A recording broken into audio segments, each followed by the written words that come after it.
Hello, hello, hello, everyone. Welcome back. It's okay. You can hear me now. That's good.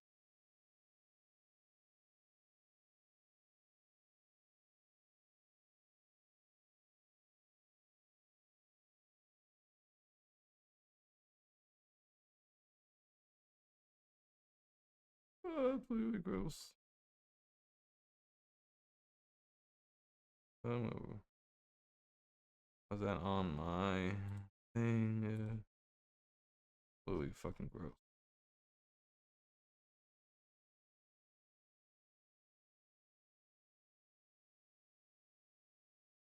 Let's see.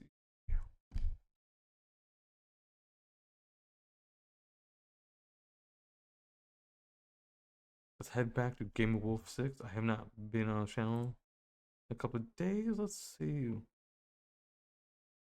what he's got.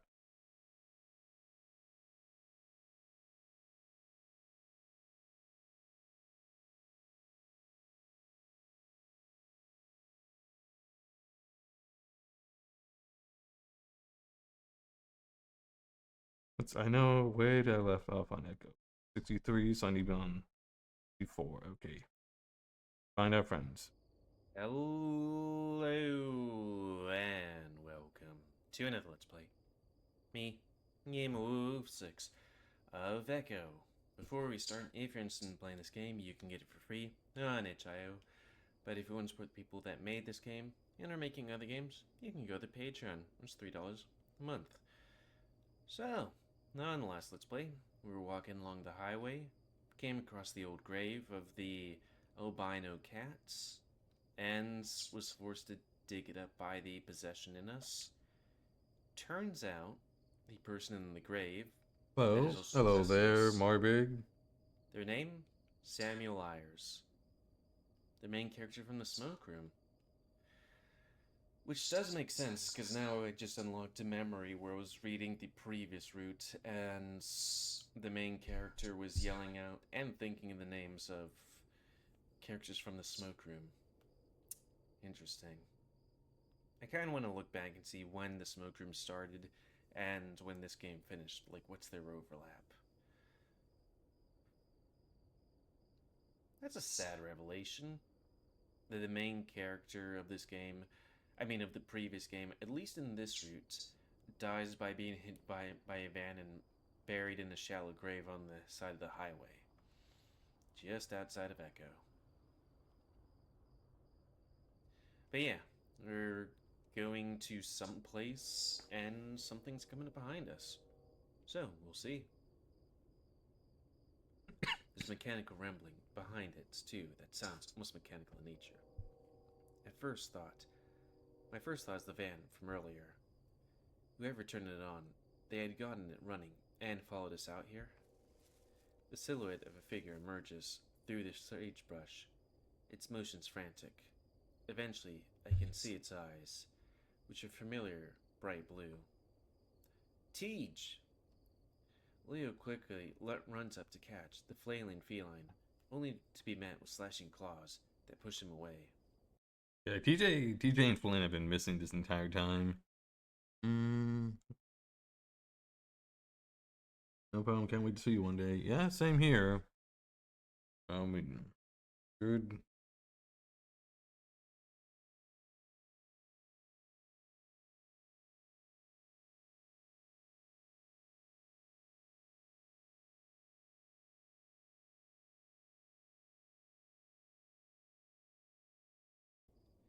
The wolf sees audibly, stepping back. Tej, stop, it's us. He whispers sternly, trying to snap him out of whatever's come over him. TJ keeps looking over his shoulder, panicked. It's coming. It won't stop following me. TJ shouts, and Micah visibly flinches.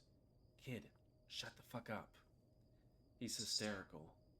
Yeah, so hit him or something.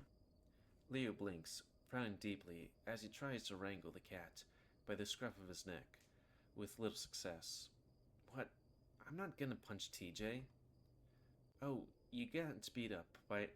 Oh, so you get to beat up my friends, and it's totally fine. Micah grumbling trails off into disgruntled mumble as TJ yowls. He keeps trying to scramble away, kicking up clouds of dust everywhere. The cat looks horrible. Goat head brambles stuck to his fur. Tumbleweed sticks to his shirt. That would be a big thing. His pants ripped at the seams. It looks like he's been running in the wilds for a while. Jenna squeezed my shoulder some before moving to my side, approaching the increasingly feral looking lynx. TJ, it's me, Jenna. She speaks softly, calming a calming tone to her voice. I'm here with Leo, Chase, and our new friend Micah. You're okay. That rumbling sound is getting closer. Soon, I can see headlights gleaming across the desert. It's a pickup truck, and it's not even on the roads. Just a driver. The driver just careening through the desert straight towards us. TJ's eyes bulge, head swiveling towards the sound, even as Leo wrestles him to his knees. Oh no, oh no, no, no, no, no, no, no! It's the thing. It's the thing from. He breathes in sharply, looking at me for moments. The monster. The monster? Jenna repeats, peering at the approaching truck. Like, I don't know if the truck would be the monster. I don't think the monster can drive a truck. I know there's monsters, but it could be just.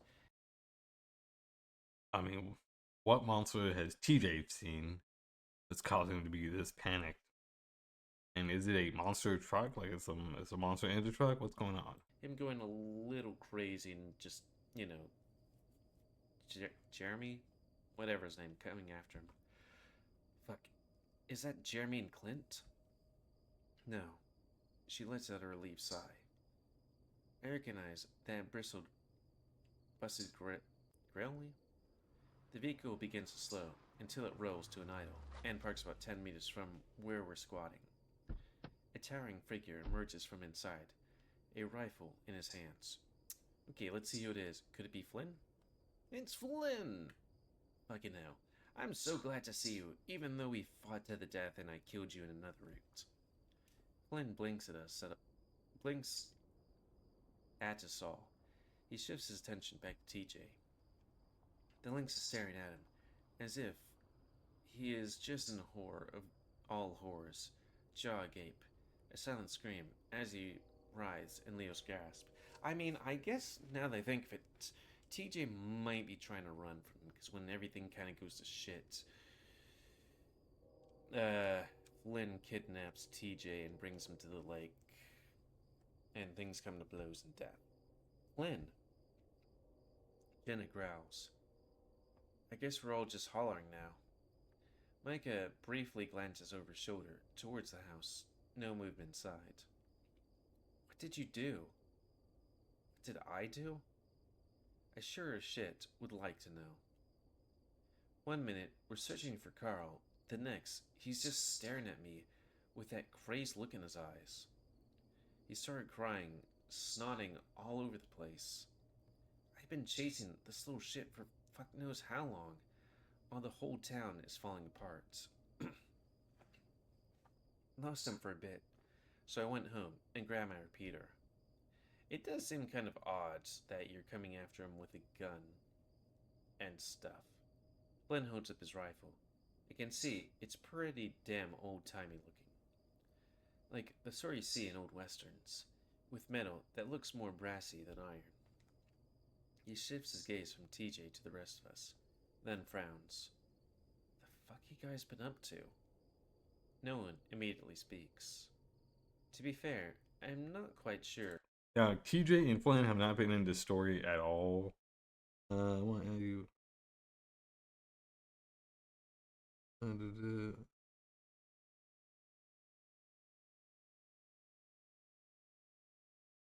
Alright, OMG, you gotta get AFK Journey. It's so nice. What's AFK Journey? I don't know what that is. How to answer that either. Also, what happened to all the other characters in, like, TJ's route? Because it was pretty much just TJ, me, and Flynn. It would take hours to summarize everything that's happened since Flynn. Let's see. Well, Carl went to the hospital, broke his ankle. Janet was with him. Leo. Julian was scared off. See, that type of stuff.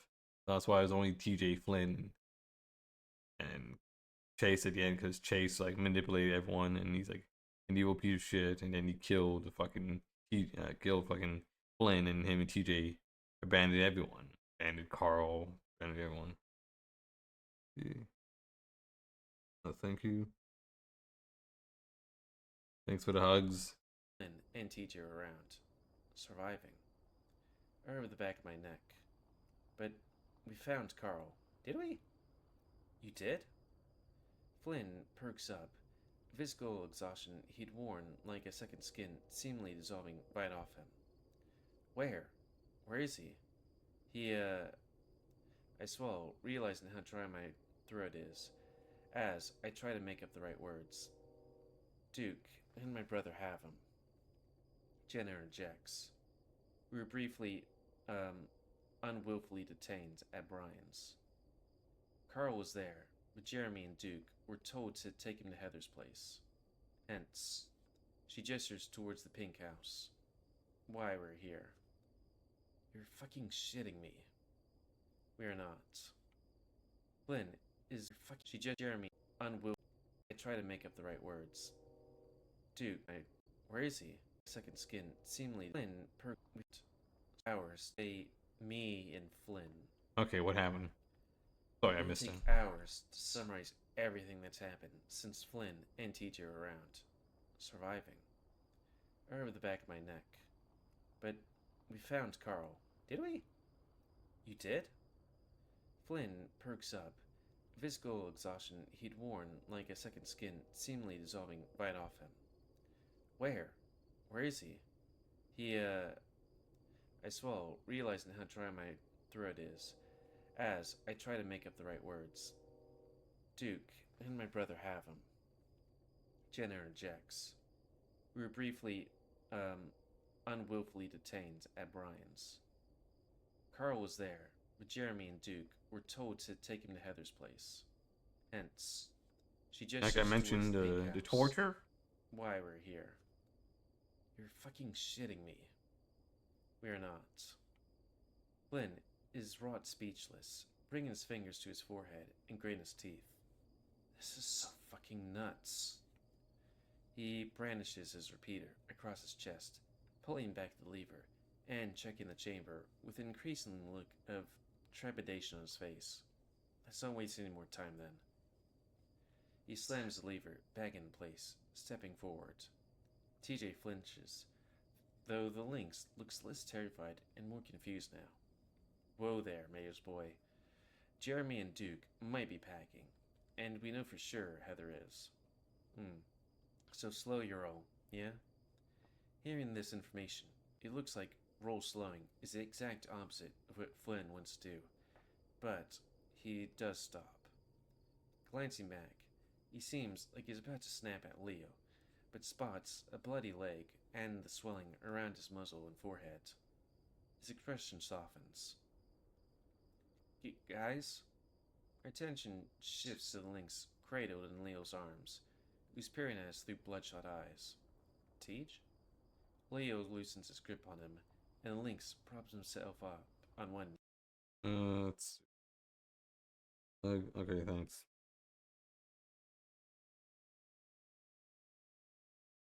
Knee,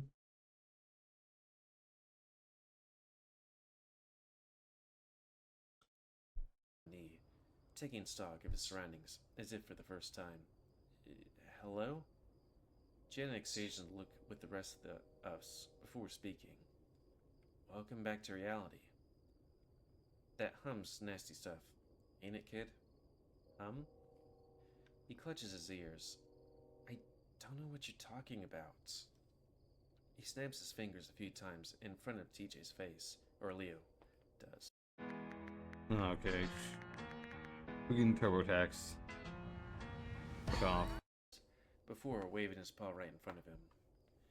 TJ stares, flinching with a delayed reaction. Not too sure he's fully back with us yet. Flynn swipes his hand through the air, grimacing. Okay, enough of this. Wolf boy, what's the plan? I blink, realizing how naturally everyone defers to Leo when the going gets rough, just like it was when we were kids. I don't see Jeremy or Duke's ride out in front, so assume they aren't here. We should take a look around inside, but we need to be careful. They could be back any minute. Yeah. We all begin to follow in line behind Leo, all of us pretty damn aware our element of surprise is long gone. We're about to reach the open door when I notice that Jenna isn't with us. I glance back over my shoulder and see her staring into the underbrush back by the truck. Everyone else starts filing in before I get a chance to get anyone's attention, so I wait outside for her. I wave, trying to get her attention. Sure enough, she finally looks my way and quickly scurries her way over to me. It's amazing how silent she can be, even while running. It's one of those invaluable fox traits she has. It's tough to think of any aspect of foxes that's a hindrance, actually. What's up? And look at her, trying to keep my voice down.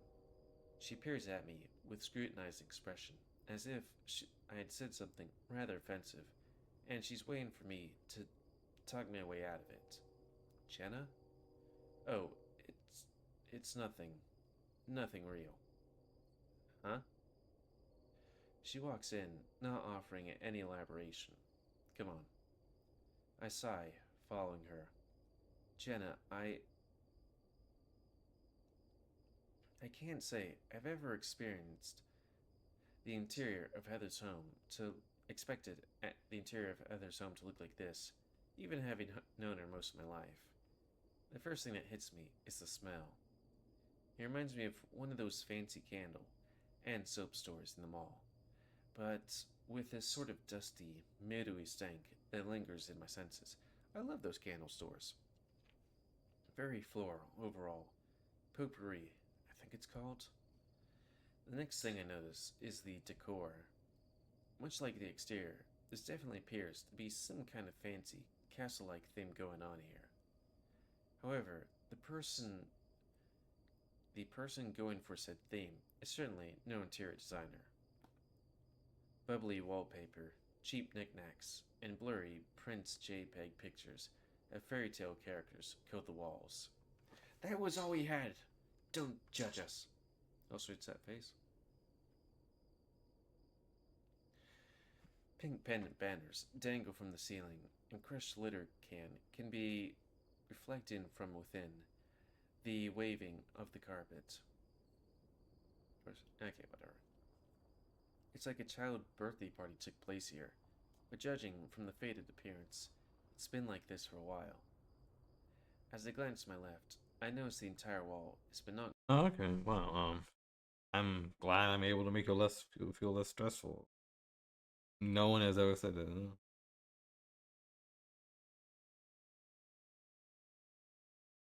Nice.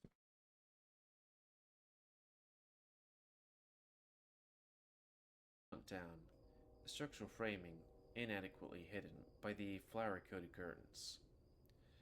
Beyond said curtains is a large chair and a long red rug leading up to it. It takes me a moment to realize that it's supposed to be some kind of throne, lit harshly by the bright white fluorescent lights. Despite the attempted fanciful presentation, cluttered floors hinder whatever intended effect of opulence they were trying to go for. I can see old VHS tapes, candy wrappers, CRT monitors, disposable cameras, children's toys, all scattered about. Past the throne is what I think was supposed to be a living room. Instead of chairs, there's just this mattress on the floor, which is covered by throw pillows and beach blankets. I even recognize one as having the logo of Southwest Adventures. Seeing that makes me realize how long ago it feels. Oh, well, let's see that you're famous. I wish I was famous. Uh,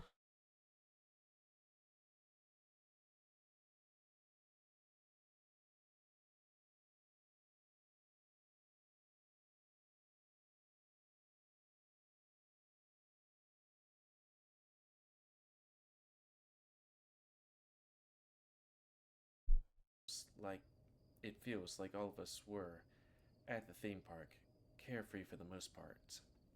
Flynn steps up to the knockdown wall, with Peter clutched under one arm. Guessing they didn't get a permit for this demo? As if on cue, a gust of wind, a rolling wind, hits the house, and it can practically feel it shudder, unstable. The Gila quickly refocuses, keeping a stilted gaze pointing down the wall for any sudden movement. Beyond that, the house is quiet for the most part, outside of the occasional dipping noise coming from somewhere I can't see. Nuts. Completely nuts. Leo mutters, shaking his head at the surroundings. Yeah, none of us come here. Never actually been inside before. Heather's dad never let anyone in. Now I can see why. Leo and the rest begin moving down the hall, while Jenna steps beside me. She has a contemplative frown on her muzzle. It's kind of weird and familiar in a way. Hmm.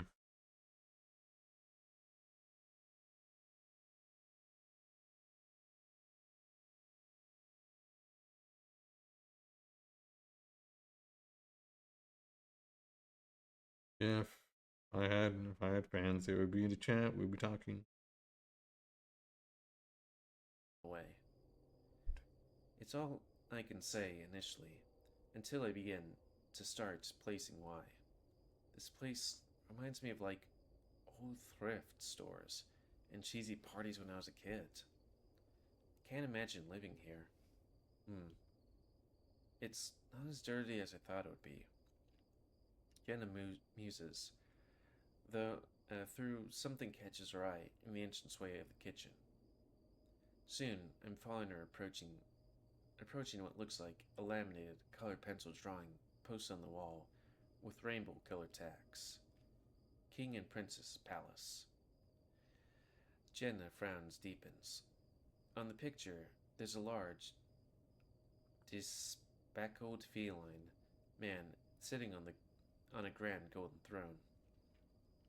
It's quite an upgrade from the dingy orange recliner, draped up draped up fabrics they got out front, that's for sure. Next to him, sitting cross legged, is what looks like a drawing of Heather. She's in a stereotypically pink princess gown, with a little tiara on her head. The two are holding hands.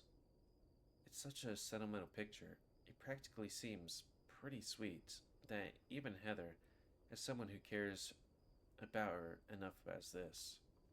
However, Jenna's dour expression does not relent. She quickly turns, heading down the hall with the rest of the gang. Flynn and Leo continue to take point, the Gila keeping his rifle at the ready. Still no sign of anyone, though. Part of me wonders how wise it is to be carrying a gun with all this mind-altering hysteria business going on. Flynn on away, turning on any of us would be pretty unfathomable. The lizard having always been all bark and no bite. Still, seeing one of my own friends brandishing a weapon, it's a weird feeling. I pop into one of the rooms along the main hall that still has lighting on. It looks like some kind of study, and it's much less cluttered than the rest of the house. There's a small desk besides the door, and a laptop, and a stack of papers next to it, most of them with Reclamation Bureau letterhead. At a glance, the documents mention things like water tables, hydrology reports, and map revisions for floodplain boundaries. It all sounds like pretty heady stuff. It's odd that Heather's dad lives in such a city place despite having such a technical sounding job. Probably TJ don't pay him a wanders lot in of money. beside me, staring blearily into the empty room. I reach over, placing a paw on the lynx's shoulder. He flinches a little, but doesn't draw back. You feeling better, Teach? They also called I him ask, Tej instead of keeping my TJ. voice soft for his sake. Yeah. TJ responds, rubbing his arms. His fur looks puffier than usual, most likely the result of him being so on edge. I know we're looking for Carl, but I hope Heather's okay too. I withdraw my paw, giving him a sidelong look as I check behind a few pieces of furniture that are in there. Oh, I didn't figure you two were that close. I went on a date. At least, not anymore. You don't have to be close to someone to be worried about them. I'm not about to argue with Teej on that one. But the way he speaks makes it sound more like he's reciting something than speaking from heart. I step back into the main area. Down the hall, I hear the clatter of falling boxes, followed by a hushed swear from Flynn. What's your step? Get off my ass. My adrenaline bus is wearing off. You can relax. It doesn't look like anyone's here. What? That doesn't mean you can fucking relax. It means that Carl's still out there with those crackhead fuckfaces. I'm sure when he's dead, you'd relax plenty. Flynn. I can hear the lizard spit, cutting off. Fuck you, Leo. Jenna sighs loudly, interjecting. Flynn, you know I didn't mean it that way. The bickering continues as I realize there's still a room at the back of the hall with the lights off. I make my way over, stepping in the doorway and peering into the blackness as I fumble around for a light switch. I find myself shielding my eyes from the glare of the unshaded lights hanging from above. For moments, I thought I saw something move in the corner, though it must have been a glare. This room reminds me of the foyer, its cluttered mess and exposed drywall, electrical wiring. Sorry, remix me on. And damp spots all over the ceiling. There's a window to my right, and I think I can see Duke's truck parked outside. Duke mentioned something about Heather taking it, while we were locked up with Brian. At first I think it's some kind of strange room, but then I notice the pink couch in the corner with the blankets, pillow, and alarm clock. There are dirty clothes piled up inside it, and judging from all the bras and panties, this must be where Heather sleeps. There's even a little closet in the corner with crayon children's drawings posted over the door. I take a step in, though I stop when something catches my eye. In the right-hand corner of the room, where I thought I saw something move earlier, a little green light blinks in the shadows. As I approach, I notice something, a pastel pink baby monitor thing, with a photograph taped above it. What is that? Space aliens. The picture is what is of a what the picture is of what like a fennec fox on the outskirts of Echo, staring at, well, I'm not sure. God, that sentence broke me. A shooting star? The fox kind of looks like Keith. Weird. I flip over the photo and notice that there's some smudge right in the back. Whatever it once said, it's utterly illegible now. I put it back and shift my focus to the monitor beneath it. It appears to be decades old, judging by the worn paint, but it's apparently still functional. For some reason I can't really explain, I pick it up and press the single circular button in the center. It crackles with a slow. Let's see, hold up.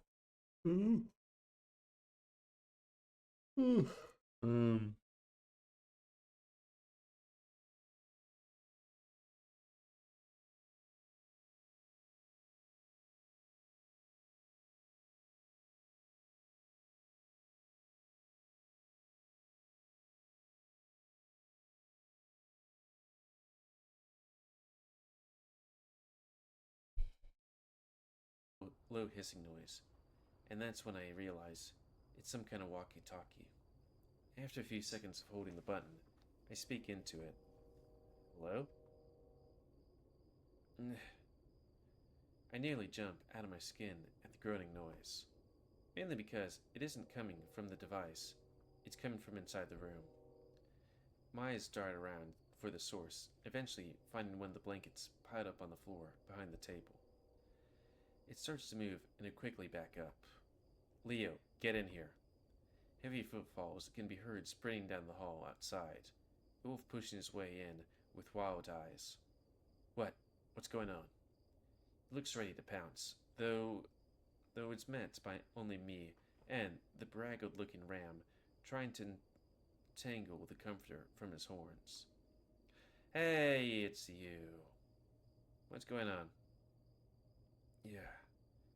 Oh shit. Carl. It's Carl, man. There's an there's a squeaky noise from the closet, and I notice Carl's unfocused green eyes start to wander in that direction. I look over and see the folding doors are slightly ajar. Were they like that before? That's when I see it, an eye. It peers through the crack, wide and bloodshot. The door is rammed from the inside, knocking it to the side and sending toys and other miscellaneous junk flying. The hanging light bulb flickers in the closet as the figure steps through. I quickly realize it's Heather. She has blood on her legs and a revolver in her grasp. You get out! Go the hell away! I quickly throw up my paws. Leo hesitates for a moment, then does the same. Hey, girlie, we don't mean no harm. We just need. Leo stops talking, and I'm not sure why. That is, until Heather shifts out of the way and can see more clearly into the flickering closet. Hunched against the wall is what looks like an enormous doll. Upon further inspection, it's not a doll at all. It's a man, and there's a red smear on the wall behind him. I recognize him from the drawing. A portly fellow with circular glasses, each of the lenses shattered by bullet holes. There are just empty sockets where his eyes once were. Atop his head is a little plastic crown, embedded with costume jewelry. Oh shit. Micah walks in the room, quickly recoiling at the sight of Heather and the figure in the closet. So is that her dad's? Carl hurtles back against the floor, seemingly trying to make himself look small.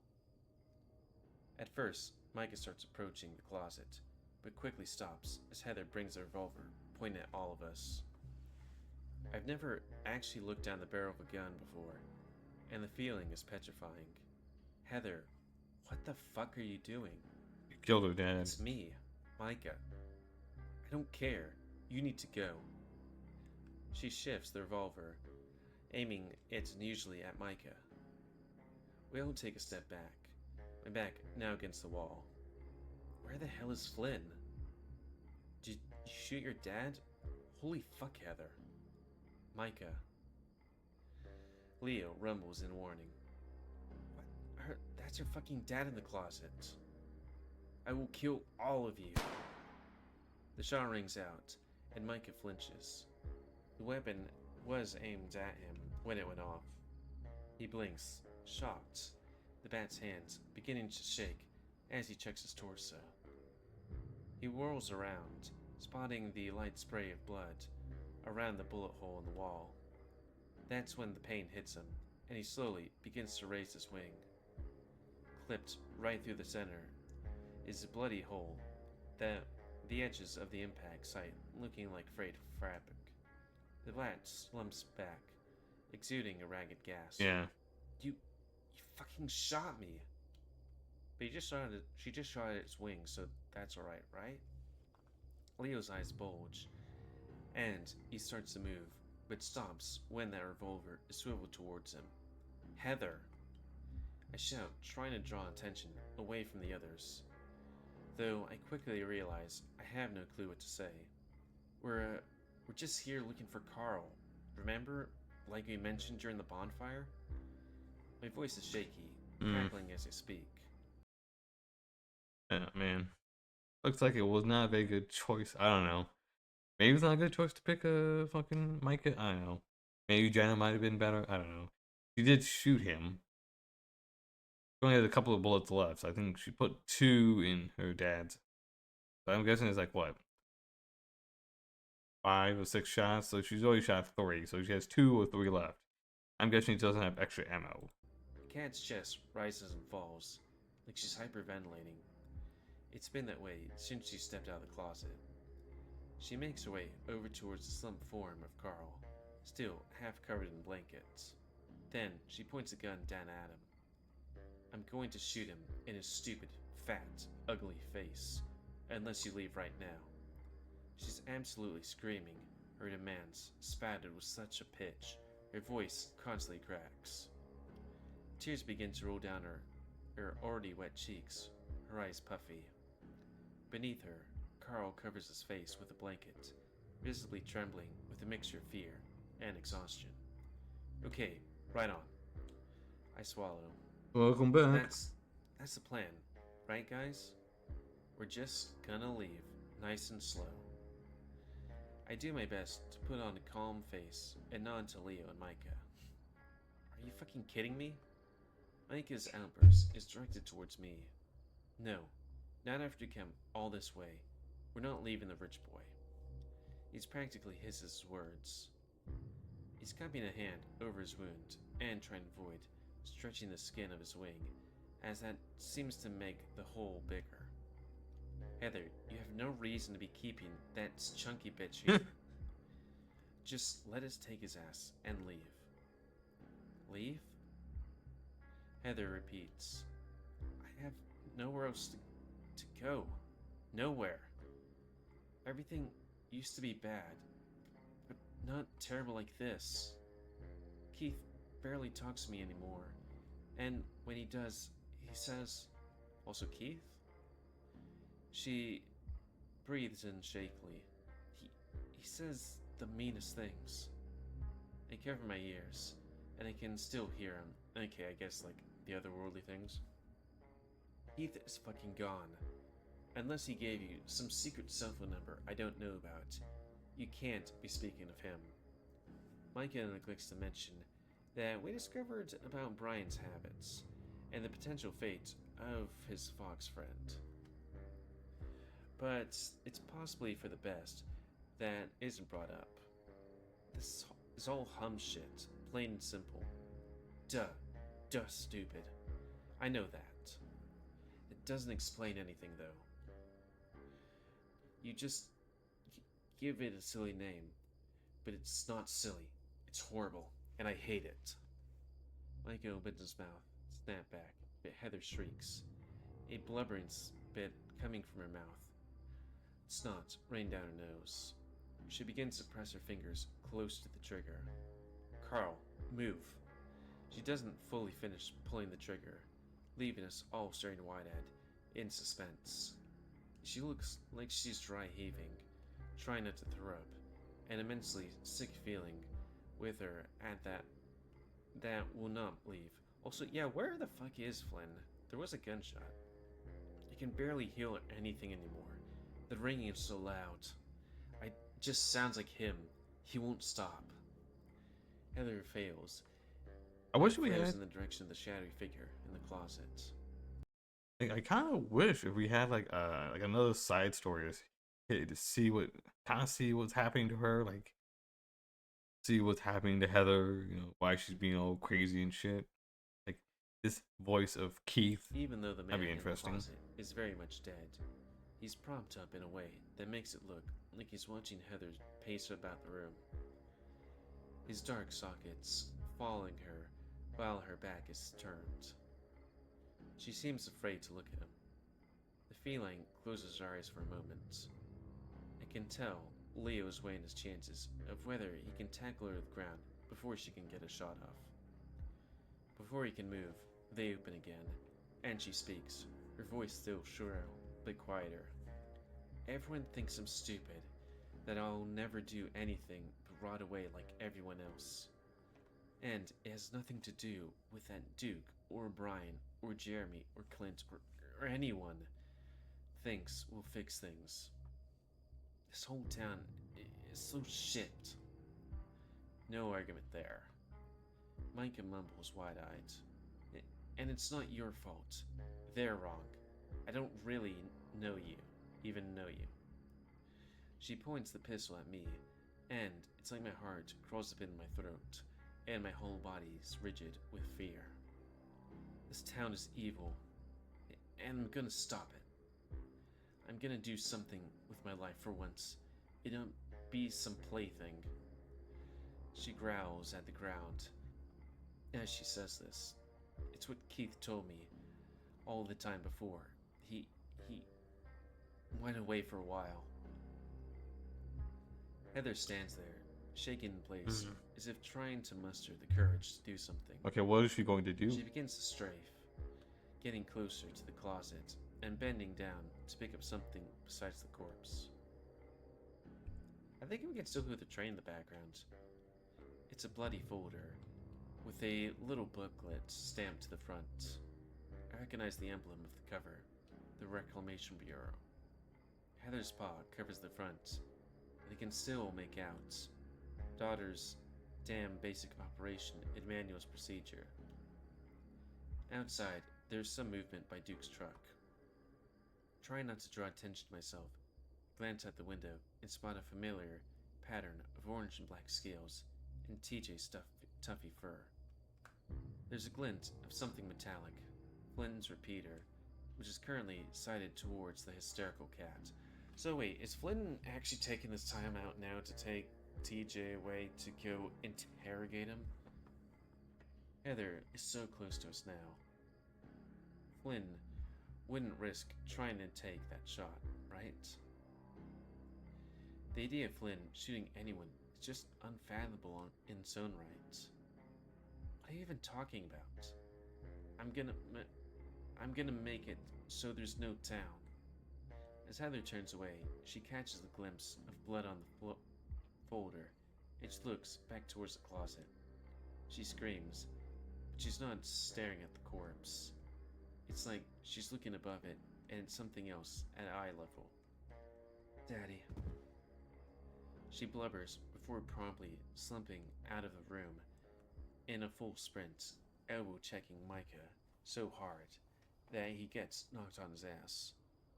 Well, I think that with that, it's a good time to call it. I'm not sure how much longer this goes. I was planning on doing this thing where I do, instead of flipping from one visual novel to another, I mainline one of these things until the end of it, which is getting me quite a few videos. Yep, Oh yeah. Well, that's good. I mean, well, most people rotate between a few for visual novels. I mean, Drake Gaming goes to like so many. I don't know how he does it, but he does it. Pretty fucking crazy. And I just went through Tennis Ace's update.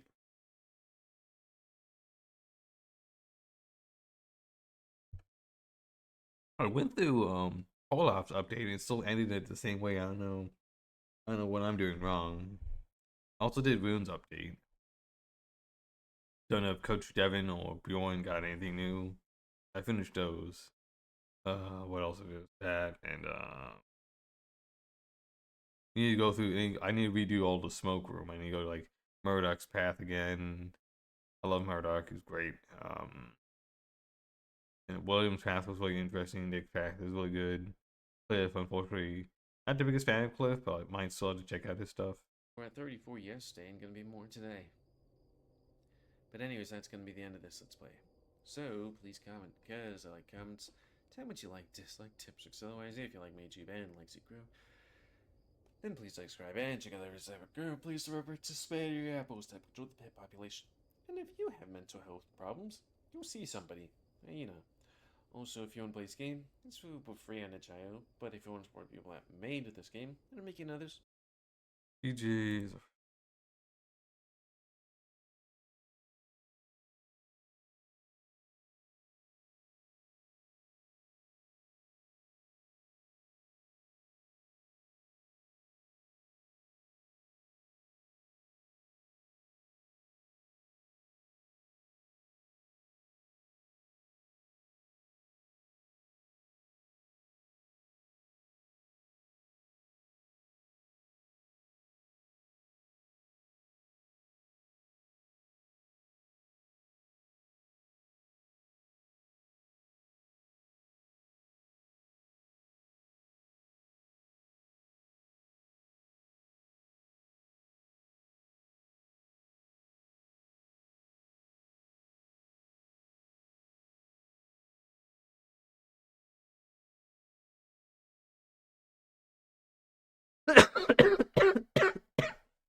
Alright. So, looks like Heather killed her dad, shot Micah. Flynn almost shot Heather. Now, let's see. TJ and Flynn were missing most of the time. Let's see. Carl was found, so that's good.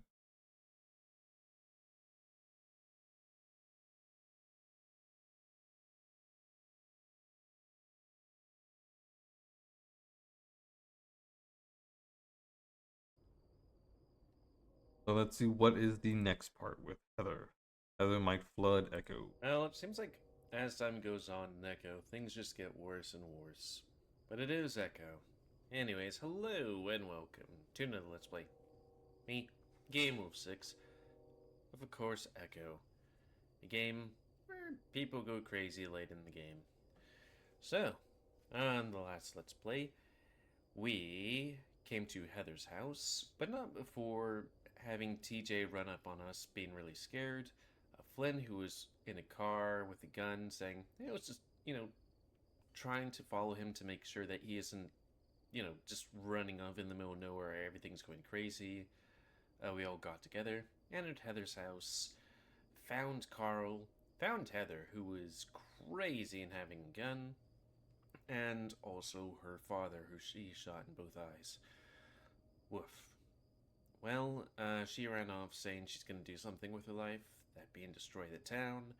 And I think we also saw Flynn and Flynn taking TJ away.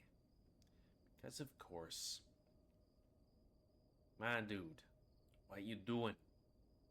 But, yeah, I forgot to also mention, if you want to play this game, it's available free on itch.io, but if you want to people that made this game, and are making others, Patreon. $3 a month. So you set my face. And begin. She blubbers before promptly stumbling out of the room in a full sprint, elbow checking Micah so hard that he gets knocked on his ass. We stand there in silence as Heather's footsteps fade out of earshot. The sound of a car being started can be heard. As I peer outside the window, I can see her father's utility vehicle peeling out of the driveway. Fuck me. Micah whispers harshly, pushing himself up to his feet. Oh yeah, he was shot in the wing. The smell of blood and gun smoke lingers heavily in the air, and I realize my legs feel like gelatin. I nearly collapse back against the wall, trying to catch my breath. As desensitized as I'd been feeling, the fear was still very real at that moment. Everyone alright? Leo starts asking in my direction, though gives a little look towards Micah. Yeah, peachy. Micah promptly walks towards the closet door and slams it shut. I don't want to look at that anymore. There are no And Jenna objections just to appears that. randomly. Jenna walks over to the blanket Carl is hiding under. Wake Gingerly, up. she pulls it off him, exposing the rough-looking ram underneath. He flinches at first, but then, next thing I know, Jenna's pulling him into a tight hug. Carl's unmasked arms envelop her, the two embracing long enough for Flynn and TJ to finally arrive. Oh, I guess he didn't take off with TJ. I mean, I thought it said that we looked outside and TJ was going to the car with Flynn, who was, had the gun and pointed at TJ. And No. it was Carl. TJ gasps. Flynn, meanwhile, stops dead in his tracks in the doorway, looking a little shaky upon his feet. Jenna pulls back, wiping her eyes, with the back of her forearm, in such a quick movement. I don't think anyone but me noticed. Carl himself can't stop shivering, as if the room was freezing. He is still visibly disoriented, mind Remember, racing, he's been the one as all tortured these the most familiar out of faces all of them. appear in front of Past him. 2-3 days. Carl, you big, cloven idiot. Oh my fucking god. Flynn drops his rifle, stepping up and resting a large hand on his shoulder. Dude. He mumbles, a rasp of disbelief. I'm gonna go get him some water. Hey, Micah, come with me and look for some food. Something that'll go down easy, yeah? The bat nods, not as interested in his tender reunion with the rest of the gang. They head out towards the kitchen. He's hurt. Flynn points to the raw, inflamed looking skin around his neck, as well as various cuts and bruises appear elsewhere on his body. Looks pretty surface level, but we definitely should get him to a doctor in Peyton. We're free? Carl Nope, asks, you're looking not about. free. Not yet. Looks like it. I respond casually, approaching him, and giving him a big hug of my own. He's so warm, and his shaky breath against my neck actually feels pretty good. TJ joins in as well, sobbing into Carl's fur and muttering things I can't quite make out. Hey, you too. Yeah, Carl so far, this eases is up like his the only coat, nice moment, you know, peering up at in the tall Echo. lizard leering over him. What? You heard me. Flynn frowns, but ultimately relents and crouches down, giving his friend a stiff hug.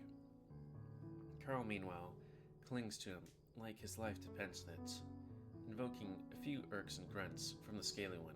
I wonder if they did have a relationship because they're both gay as well. Or at least like dudes.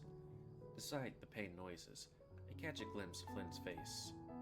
He's smiling, and more broadly than I've ever seen in a long time. Carl scoops up another spoonful of tapioca pudding, and the remnants of other empty cups he'd gone through sitting on the counter next to him. I've only managed to get halfway through mine, it feeling pretty messed up to be eating a dead guy's pudding. I feel in my free hand and fidgeting with the pink walkie-talkie thing from Heather's room. I'm not entirely sure why I picked it up, and when Leo gave me a look, I shove it back in my pocket. Carl vomited after he got him to the kitchen, twice. So I guess it's a good thing at least he's doing a little better. Yeah, man. He cried for 15 minutes straight while our wounds were tended to. TJ seemed to have mainly snapped out of whatever funk he was in earlier, beyond an occasional strange look toward Flynn. His knowledge of sports medicine actually came in handy, with patching everyone up with what we could find on hand. Fortunately, Heather's dad was not short on painkillers. Uh-huh. Don't give me any of that fentanyl shit. But you got shot. And? TJ stares dumbfounded. There's not too many nerves there, and it hurts a bit when I stretch the skin. I'm more hurt by the gall she had in fucking shooting me, for Christ's sake. Are you sure? Those cuts look pretty painful, and it'll be a long ride back to Peyton. TJ inspects this prescription bottle. Curiously enough, the pharmacy label has Brian's name on it. I've lost too many friends in Pueblo to the stuff. You went to Pueblo? Jenna chimes in from across the hall, watching out the kitchen window. Or way? Well, I wasn't exactly enrolled in PU. I bummed around the outskirts. I'm surprised you never ran into any of us there. We most likely didn't frequent the same spots, unless you really like tattoo parlors and ska. I love ska. Shut up, Toby. It's TJ now. Alright. I gassed up the truck with a few of the gas cans laying them out on the carport. Who has just gas? Just about. I mean, I guess if you're like in the middle of nowhere and there's not a gas station in your town, you fill up like extra tanks. Yeah. So you don't have to go there each time you got a gas. Yeah, fill up the gas tanks. Don't be like those 180 people that fill up like bags, like plastic bags of gas and shit, like being really fucking dumb and shit. I don't know if you guys remember that from a few years ago. People I forgot what I don't know if it was like during a like price gouging or some like natural event or something. I mean, some idiots filling up like trash bags and shit with gasoline and throwing them in the trunk and everything. Like, you guys are fucking retarded, man. It's got a full tank, so we don't gotta risk stopping at the gas station by Flint turn by the Flint turnoff. We load it up. Wait, we load up, gun it, and we should be in Peyton before daybreak. Sounds like a good plan, does it? I clenched my forehead, the voice from earlier ringing between my ears. After everything had settled down, I honestly hadn't expected to hear it again. But it's Sam, I think. This Sam Any signs of or Heather? the No. voice. Well, Last I saw, she was headed northbound on 65. She frowns at the thought. North. Fucking beats me. There's not much going on in the north. There's no real exit back to the main interstate system. Just the old military area. Lots of country roads that lead nowhere. And the dam. The dam. Oh fuck. All eyes shift to me. She's heading towards the dam. Her dad works there. Worked there. No one has opened the closet since Micah shut it. And she's gonna flood the dam. Glenn grunts, Flood dangling Echo. his repeater from his fingertips. She took that folder with her when she left. The one about Let's see.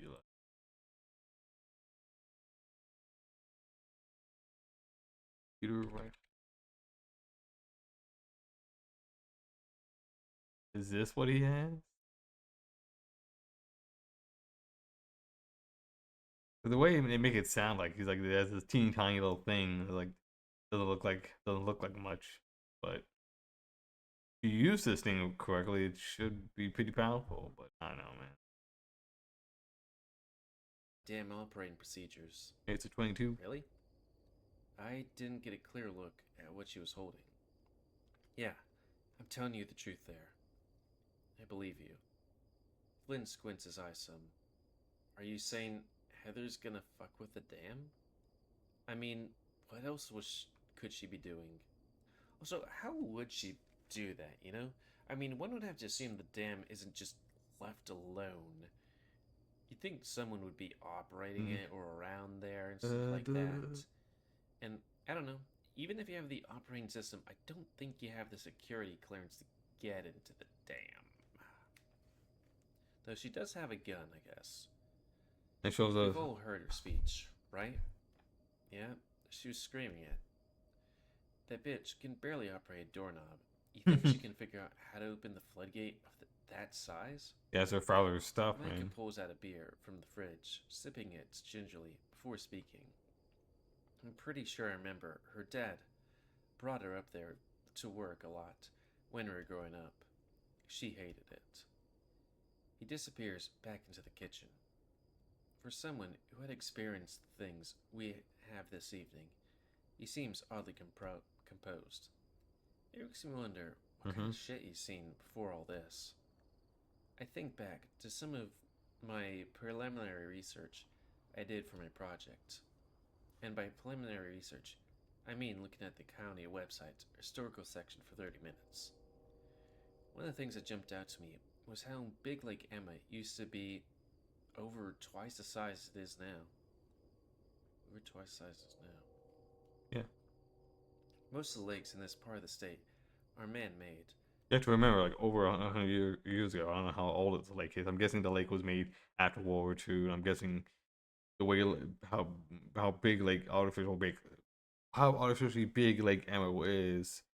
It used to be twice as big compared to what. And remember, the lake has been dwindling down, so technically it's supposed to be a lot bigger. And then putting that dam up, really impacts the environment. But this one is natural, ancient. The settlers just shrunk it down, siphoning away water for the iceberg lettuce and cornfields to the east, past the mountains. Alright, let's load up, everyone. Leo changed the topic, him and Flynn heading to the door. Wait, hmm? Jenna steps over beside me, seemingly deep in thought, before regarding everyone else. So, we know what Heather's plan is. And you're all still intended to leave? Yes. Lee responds promptly. No way, she can manage that. What she's planning. We gotta get Carl and the rest of you lot to medical attention. You sure about that? She's got her dad's keys, the codes, the guidebook, and presumably she's got a pretty keen knowledge on how all this shit works already. I mean, shit, I wanna get out of here, but the poor fuckers who are still here better, better know how to swim. You think Echo would flood? It would be Micah wiped off the shrugs. map. Jenna presses her fingertips to her forehead, exhaling. I truly hate to say it, but we should go after her. Also, how the hell does that work, anyways? If, like, I'm a geologist, and let's just say you have a lake, you build a dam, but for some reason the lake shrinks half in size. Yeah, because like most of the water is now going to the dam and going to the farming and all that. And where the dam is back here, the town's in front of it. So if it breaks, all of it goes forward. Like, did they, like, take dig underneath and beside the lake to build the dam or something like that? Because if you if you build a dam somewhere around a lake and you don't dig down like below the water line and all that stuff, if you just put it on top of the ground, but with like maybe what 10 more feet down, it's not really gonna dam dick. Just saying. Like, I guess if there's an outlet river, you could dam it, but still, they said that the lake shrunk in size by half. Yeah, we should go after her. What? No way. Absolutely the fuck not. There ain't no goddamn way you're making me drive the opposite direction of ending this whole nightmare of an evening. Jenna turns, giving him a look. Fuck you. Jenna smiles tiredly up at the big Kyla. Yeah. I knew you had some common sense in there somewhere, and may even a heart. I just find out quickly that just happens. It's like, ain't no goddamn way you're making me drive the opposite direction of ending this whole nightmare of an evening. Jen turns, giving him a look. Fuck you. Still one of my favorite parts of this game. Might make a side video of that on my own time. I knew you had some yeah, heart. I get stuck here because I'm the only fucker who knows how to shoot, and someone needs to watch your asses. He pauses. Also, I should probably just roll back and save that. Just put it right, yeah. And let's skip forward. Also, I just know my aunt would kill me if I let this shit go down. Her being mayor and all? Yeah. Since when you... No, no, since when did you suddenly start giving shit about Echo's townies? The question is clearly directed at Jenna, the lizard, grunting in her direction. Jenna shifts in her seat, having to straddle in between. Yeah, no problem, buddy. I don't mind talking This to trek you. isn't very big, As long as it, and none of us particularly want as to long as ride we're in both the back. having fun. Besides TJ, of course, he always seemed to enjoy being in the truck bed. Fortunately, I managed to call shotgun, which may have not been the wisest of things to shout when everyone was on edge, but too late now. I don't know, she says, all matter of factly.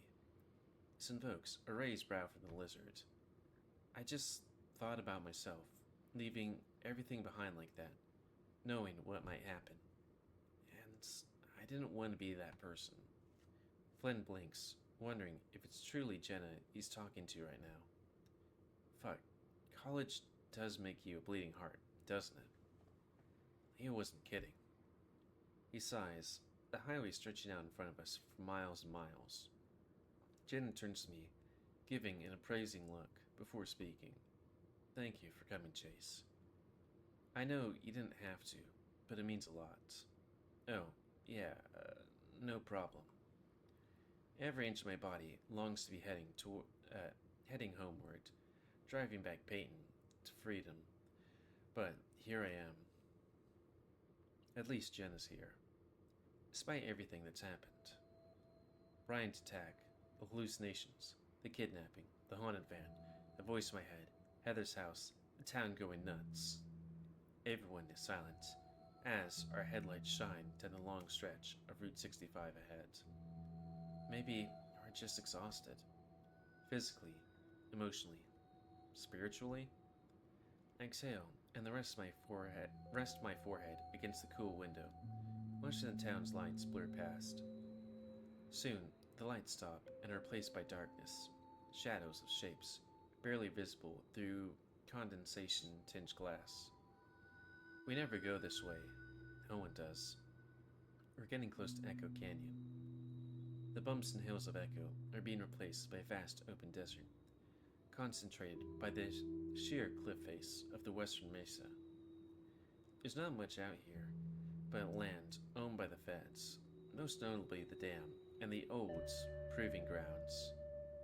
I remember there used to be a checkpoint booth up ahead, but it hasn't been manned in decades. It's here. You can see the lake most clearly. All of it. It seems smaller than I remember. Yet, there's still that tightness in my gut, and the urge to look away. So I do. I keep my eyes fixed on the space between my feet, Flynn's camouflage pattern floor mat, oddly captivating. Then I notice a blinking green light shining through my left pocket. Instinctively, I think it's my phone and I reach for it, but then I remember as I pull it out. It's the pink walkie-talkie baby monitor thing from earlier. What is I happening? run my thumb over the surface of it, feeling the warm, chipped plastic. It looks like there might even be teeth marks on the side, like a small child gnawed on it at some point. I remember being like that, thinking everything colorful must be edible dessert, one to be bitten into. Really? I press my thumb up against it, what I think is the talk button, but many labels on it have long since warmed off. Bringing up the device a little, I put it in my mouth as if to speak, but stop short of actually saying anything. I realize I don't want to freak out the others right now. Seeing the lake again, I look back down. Hello, good sir. I freeze. Hello? Flynn looks over at me. Jenna stares ahead. Hello, good sir. That same voice, crackling and old, spoken with the same cadence as before. I glance over to Flynn, and Flynn's gone back to focusing on driving, with Jenna still looking forward blankly. No one's reacting to this thing going off. Is this Cliff? I mean, I only know Sam talk sometimes. Hello, good sir. Is there a voice really coming from this old toy? I stare at the flashing green light, and am reminded of the van from earlier. That voice feels much more vivid, alive, real sound. This one is like I'm remembering a sound, but I've never heard its voice before. And how are you? Huh? And how are you? It repeats. It's distorted, but sounds like a woman's voice. I don't know then. Oh, could it be her grandmother? I've been better, that's for sure. Sorry to hear that. Oh, I guess it can read my thoughts. They could read his thoughts. That's comforting. Things will get better soon. I started to consider sliding the walkie-talkie back in my pocket. Nothing this thing is saying can be doing me any good right now. Especially not that I'm the only one knowing that I'm the one hearing it. Just more hallucinations. Crazy swamp gas. Tulpa bullshit. Crazy swamp It doesn't gas. seem to be saying anything now. The minutes pass, and I begin to relax some. I look past the device in my paw. The night sky reflected upon the surface of the lake. A streak of white light where the moon is. Not your fault.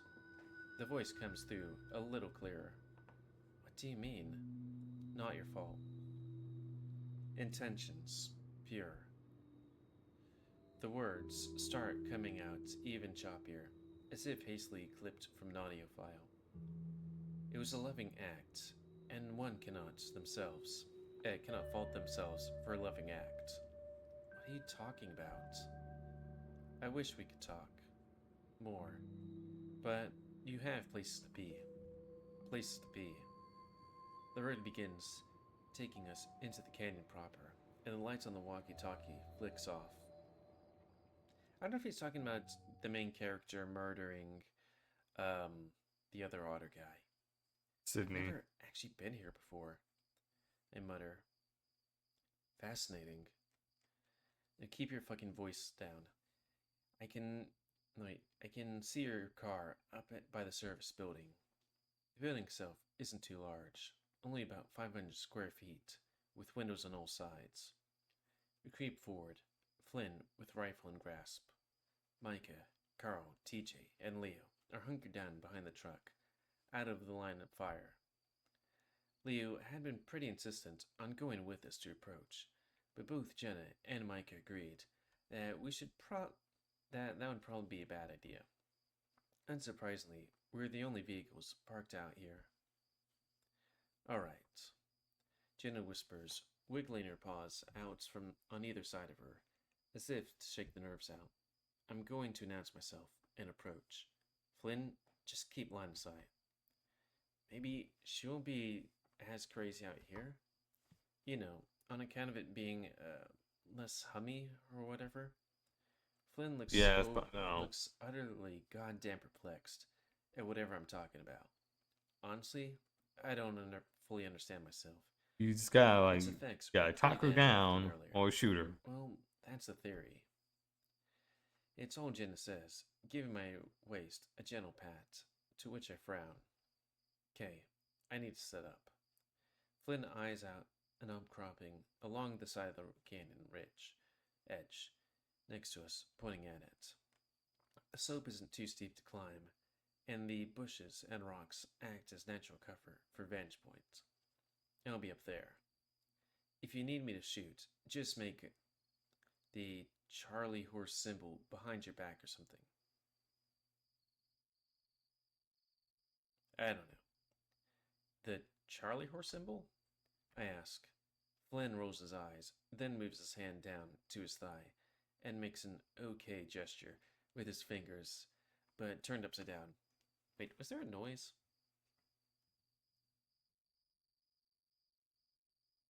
Okay, I guess that was just me. I heard a click. You mean the white power symbol? I never heard it called a Charlie horse symbol. I recognize it instantly, moments before Flynn strikes my thigh with his knuckles. Made you look. Ah. Jenna quickly shoves her paw over my muzzle, shooting glare at Finn. Flynn. Unacceptable. Flynn appears unapologetic, checking the lever on his repeater. Okay, I'm heading up. Jenna lets out a little puff of air, her tail still behind her. Flynn turns, glancing back at her. I've got your back. She gives the guy a grateful nod. Thank you, Flynn. There's a pause, and she speaks again. I'm glad you've cooled down some since your outburst at the river. I know how much you wanted to talk. There's a strange timing to Jenna's words and finality to them, as if she's getting words unsaid out in the open before facing danger that awaits us. Ooh, I think Flynn recognized this, and he stopped. I haven't really said too much. I mean, like, very, very enraptured by the story. You know. Oh, there, Anthony.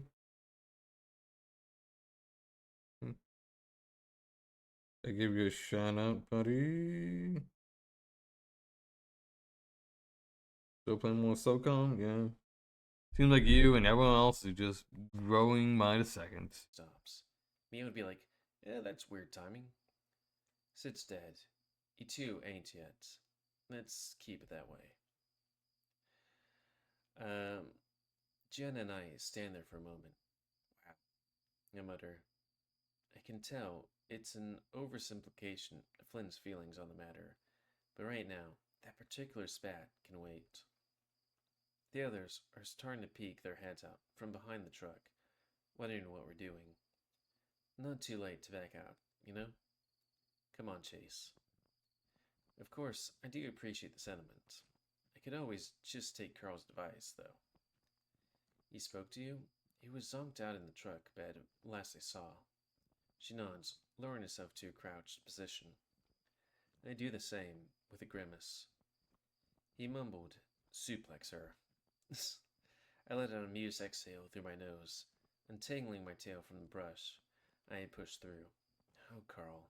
Good to have him back. As we approach, I can see the front door of the service building is open, light spewing in from the inside. We're far enough away from our truck that our truck isn't really visible. We prop ourselves up on either side of the door. Sniffing and distraught mumbling can be heard inside, including the rapid flipping of pages and clicking noises from a computer terminal. Now, I'm not sure how long this is going to go, but I think maybe the finale might be the next episode. Because that's.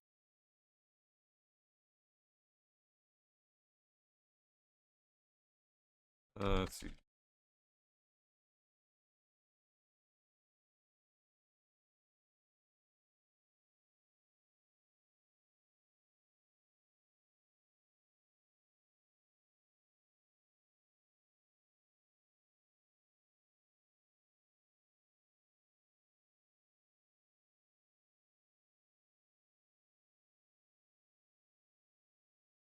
So, are you heading out? Are you leaving Marbig?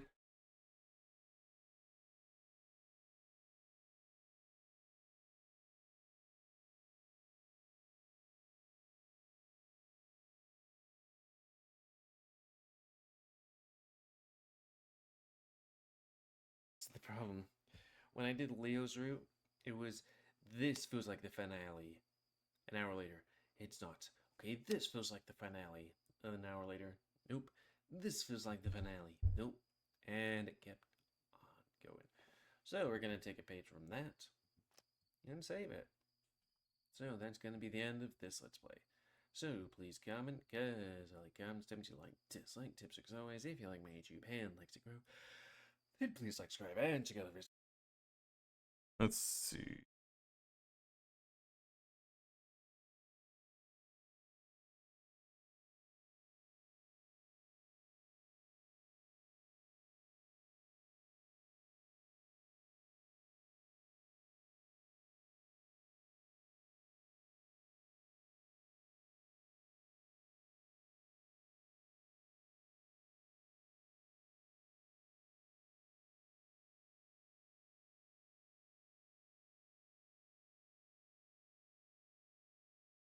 Let's see. Just any other good furry stuff. Hmm.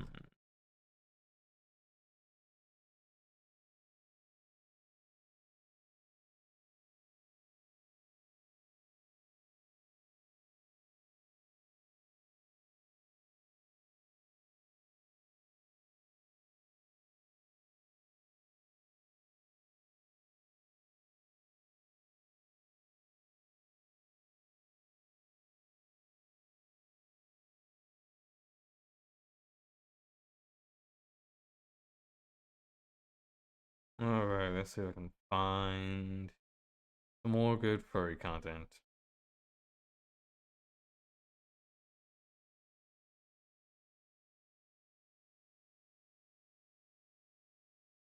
Nice text.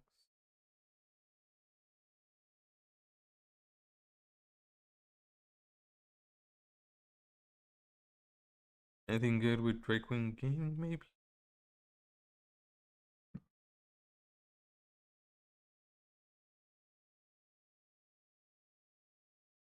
Let's see. I was seeing more of Taihi Hugh.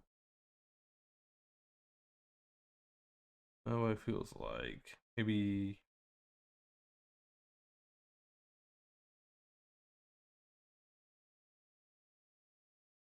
let's see, maybe some other content, maybe.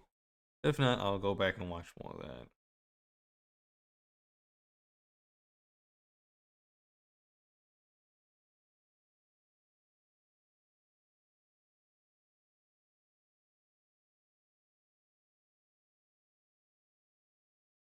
Alright, you BRB, alright, that's fine.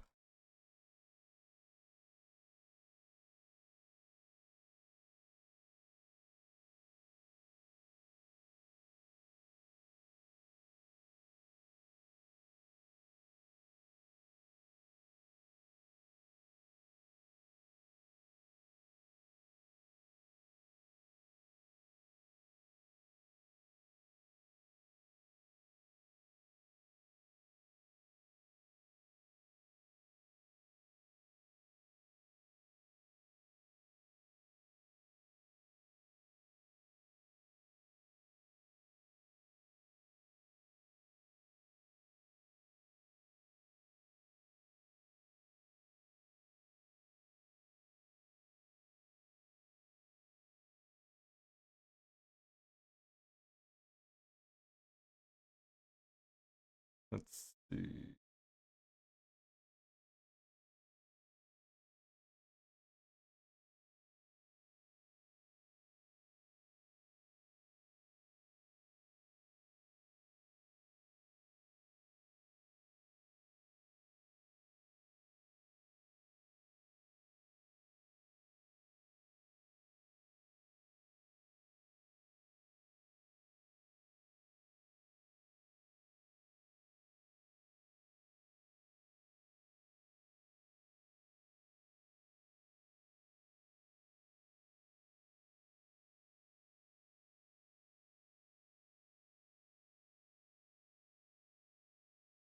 I'm trying to find something else.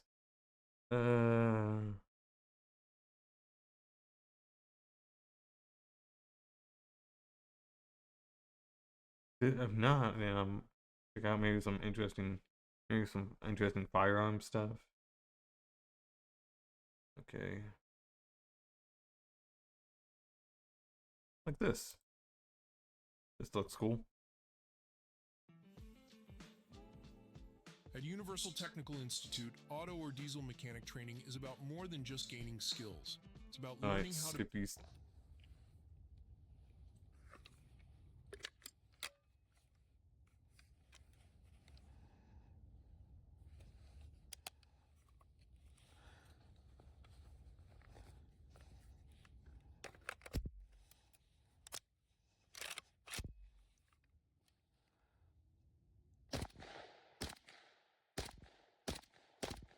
If I had like a much better job, I mean, I bet you I could start buying guns like this AK and shit like that, and be all cool and shit.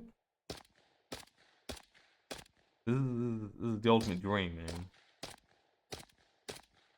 Like, if I could, I wish I could turn this job into a full-time job. That's what I want the most.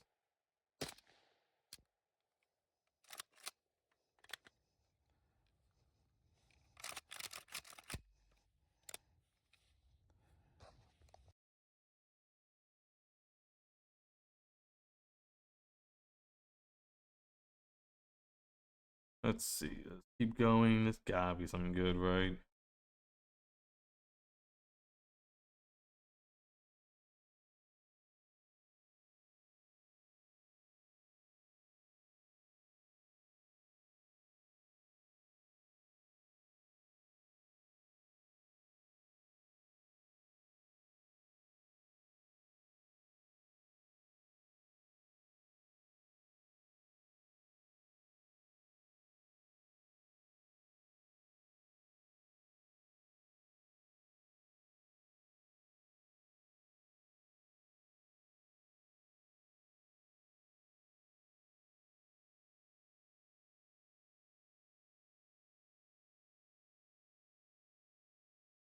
Watching one anime called Sakamoto Days. I don't know anything about that. Don't know if it's any good or not. I'm watching my dear friend Nokotan. That's what I'm watching. The deer anime.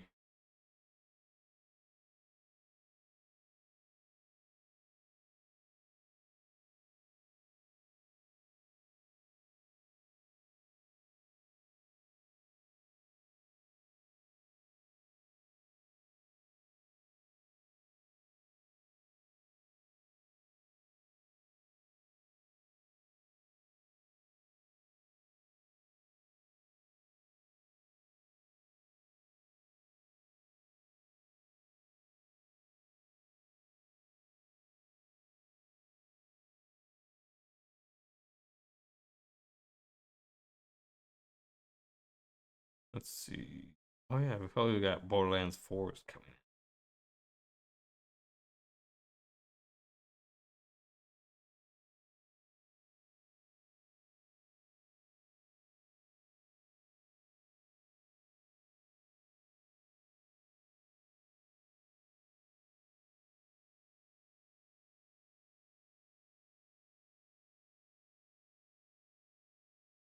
Watch Wicked.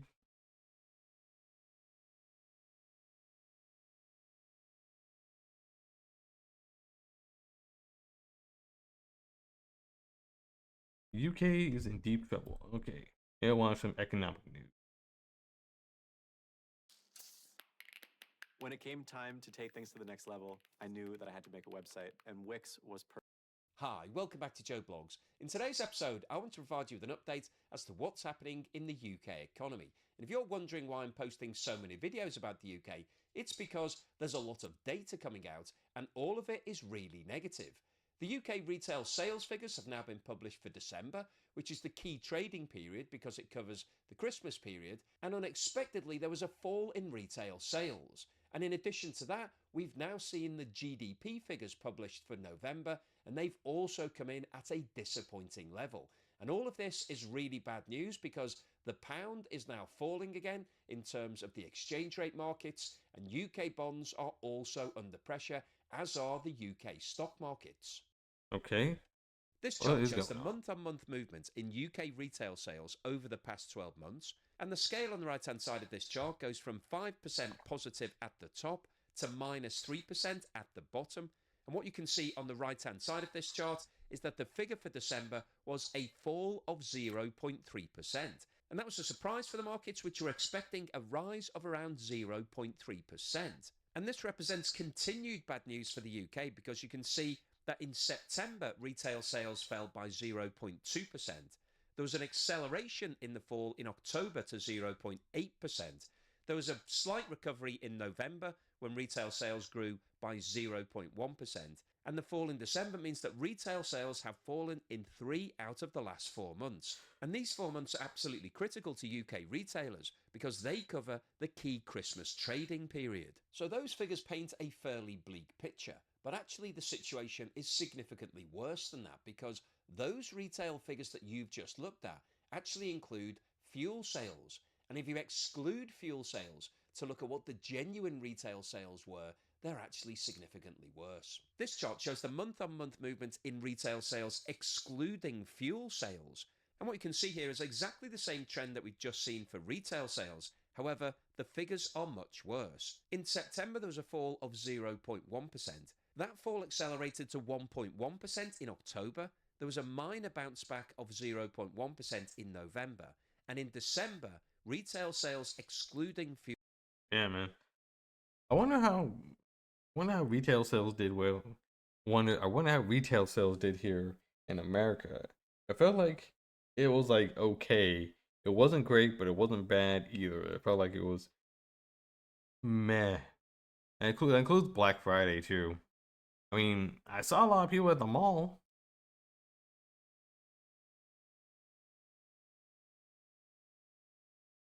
But I never felt it was like a whole lot, All right, a whole lot of people. I mean, post Christmas, it's been real bad. Like, barely anybody's buying or shopping at all. And I finally bought some stuff. It's been a few months since I last bought anything. I bought like maybe like 2 jeans, and I think I bought like a pants. I probably got some chinos, and then today I bought me some more jeans because I like this one type of specific jeans. So I'm like, all right, I gotta get it in color, and then bought like two cheap ass shirts. So like really cheap. I think they'd be like less than $20 for 2 shirts.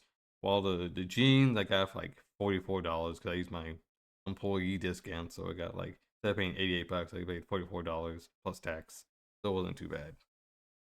Fuel fell by 0.6%, which is double the fall that we've just talked about for retail sales. And the reason why retail sales are so important in the UK is because the UK is now a net importer. It's paying more for all of its imports than it's receiving for all of its export sales. And so the UK needs its own economy to be growing in order to boost its GDP. This chart shows the month-on-month movement in GDP in the UK, and the figure for November has just been released and shows that GDP grew by 0.1%. However, unfortunately, that was half of the 0.2% that the market was expecting the UK to achieve. And when you look at what's been happening over the past 8 months, you can see that GDP has fallen in 5 of those months. And the disappointing result in November is now raising the question as to whether or not the UK will see a contraction in its quarterly GDP for the final quarter of 2024. And if we look at this chart, which shows both the month-on-month movement in GDP, shown by the bar charts, and also the quarter-on-quarter movements, which are shown by the line chart, you can see why there are concerns right now. If we focus in on that quarterly movement shown by the line chart, you can see that in the first half of 2022, there was a significant downward trend in quarterly GDP. There was a slight bounce back at the second half of 2022. However, 2023 was a bad year for the UK. Quarterly GDP was on a significant downward trend. There was a bounce back at the start of 2024 when we started to see some recovery. That recovery flatlined and then fell, and in the last quarter we have seen 0% growth. And that's why there are concerns right now and worries about what's going on in the UK economy and if it could go into recession in 2025. This chart shows the movement in the exchange rate between the British pound and the US dollar over the past 12 months. And what you can see here is that the current exchange rate for the pound is the lowest that it's traded. Really? Is that low to it? Let's see. Let's see. I'm gonna look at that.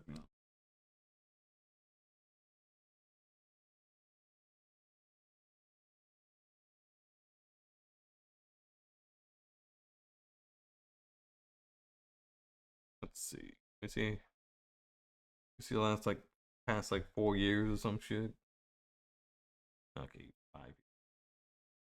I think that's when. That's when Liz Truss put out her plan and was really fucked it up. Like that's when pound was real cheap. Look at that. I mean, because the pound has always been much better than us for a long time, especially the euro as well. And then for a little while it was pretty cheap. Like, oh my god, it's almost 1-to-1, and it's gone back up, and then and it has never got back. Only got back one time. That's 1.3. It used to be 1.4, man. It used to be a lot more expensive. See if we can go back 10 years. Oh my god. How far back is it? Like 2014? Yeah, I think that's when. Yeah, when it was back in 2014. Oh my god, it was so expensive. It was real expensive in the UK. We went during Thanksgiving week, 2014. Yeah, it was 1.5. I know it was pretty expensive, and it's gone down ever since then. They can't. I mean, it's bounced back from here, but my god, it has never gotten back here. It hasn't. And it can't go back to 1.3 or 1.4 anymore. It's real bad.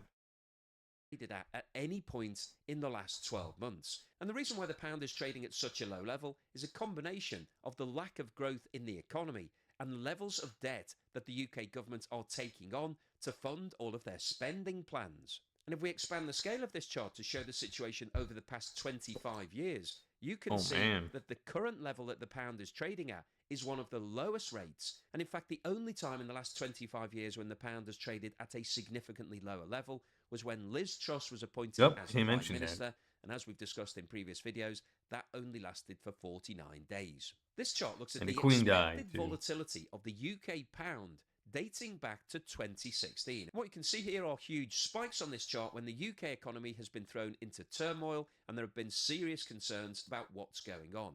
And if we start off by looking at the far right-hand side of this chart, which is looking at the current volatility, you can see that it's been recorded at a level of 93.9, which represents a significant amount of volatility and is actually one of the highest points at any time over the past 9 years. In fact, the only times when the UK pound has been more volatile was back in 2022 during the Liz Truss Prime Minister period, the COVID period back in 2020, and the time of the Brexit vote back in 2016. This chart shows the movement in the yield on UK government 30-year bonds over the last 25 years. And as you can see, the current yield is the highest that's been paid at any time in the last 25 years. And the reason for this is because bond prices have been falling as a result of fund managers selling out of UK government bonds. They're exiting from those holdings. And as we've discussed in previous videos, because there's a fixed coupon on these bonds, there's an inverse relationship between the price and the yield. So as demand for those bonds falls and the price goes down, the yield goes up. And the reason why this is important is because the yield represents the price that the UK government is paying for its debt. So the price of UK government debt is currently the highest at any time in the last 25 years. And that represents a significant problem because the current Yeah, that's not good because they have a lot of debt, obviously. Especially post-COVID, a lot of countries have a lot of debt. But I feel like the UK, it's really bad because the economy feels really stagnant. Not much GDP growth, no wage growth. They have to spend a bunch of stuff. The Tories have really ruined the economy. And unless Labor has to do something. I mean, Labor has to do something finally, man. Like this, it's been like what, months, and I haven't heard a single thing that they've done anything good. UK government is looking to borrow heavily in order to fund all of its spending plans. And that means that the cost of that borrowing is going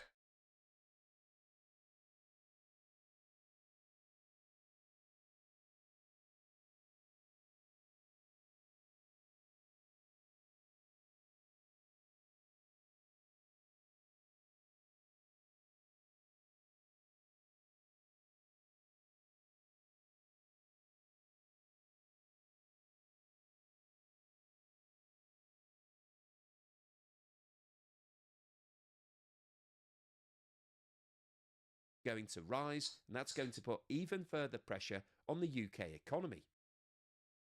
This chart compares the movement in the exchange rate between the British pound and the US dollar and the value of the FTSE 250 index. The FTSE 250 is basically the largest 250 companies that are listed in the UK. The dark red line shows the movement in the sterling versus dollar exchange rate, and the lighter red line shows the movement in the FTSE 250 share index.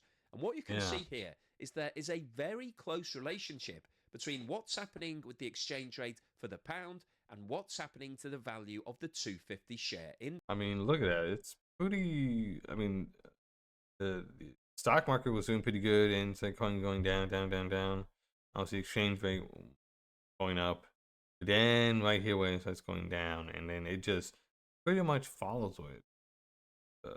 Follows it here and now. Here's January 2025. Yeah. This is not good, bro. Not good at all. And I think that's quite interesting because in certain circumstances, if the value of your currency goes down, it might make those shares more attractive because the price becomes cheaper for overseas investors. However, what we're seeing here is that overseas investors are not attracted into UK stocks at times when the pound goes down. And the reason for that is because the value of the pound is closely related to what's happening in the UK economy. So if the value of the pound is falling, it tells investors that the economy is also in decline and therefore they're more likely to pull out of the market and not buy more stocks.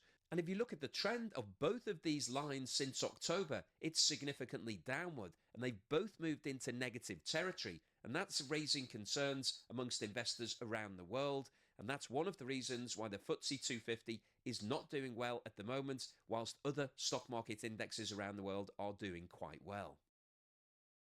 So what's the summary and conclusion today? Well, I wanted to post this video because it's important to stay on top of the data. And we're seeing lots of data coming out about the UK right now.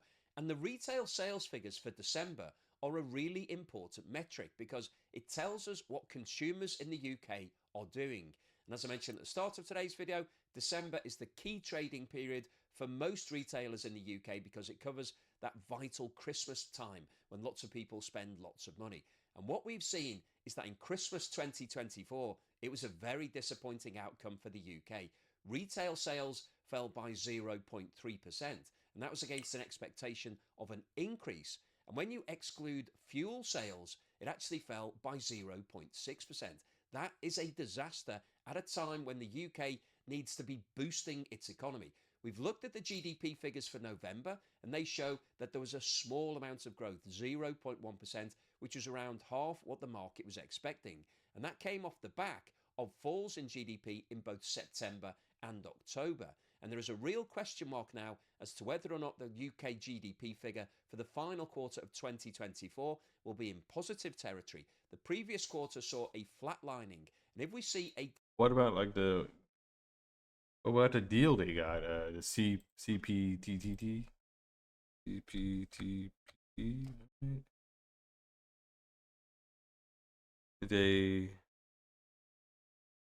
Did the UK get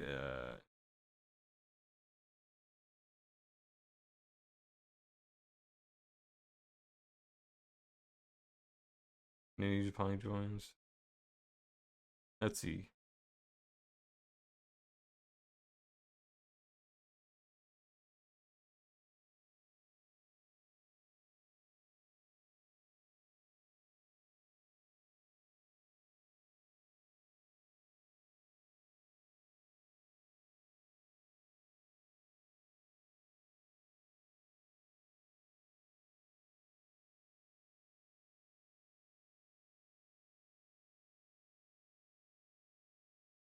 This deal would be so much better if we had freaking the US in here, man. Imagine the US, Australia, Brunei, Canada, Chile, Japan, Malaysia, Mexico, New Zealand, not Paraguay, Peru, Singapore, Vietnam, now the UK.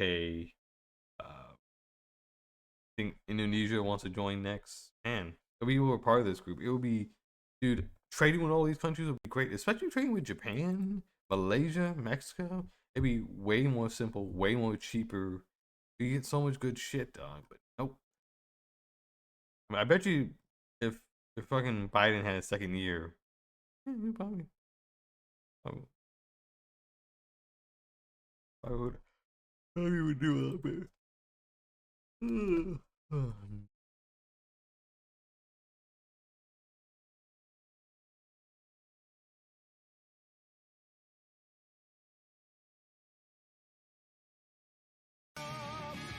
Hey, thank you for following me. Who hit Snorlax? It did. What is the CPTV? Oh, it's a trade deal. The TPP deal, the Trans-Pacific Partnership, was supposed to be America, Australia, Brunei, Canada, Chile, Japan, Malaysia, Mexico, New Zealand, Peru, Singapore, and Vietnam. But Trump pulled us out after Obama got us in. Biden now got a chance to put us back in because he only had 4 years. He didn't have 8 years. If he had 8 years, he would have put us in.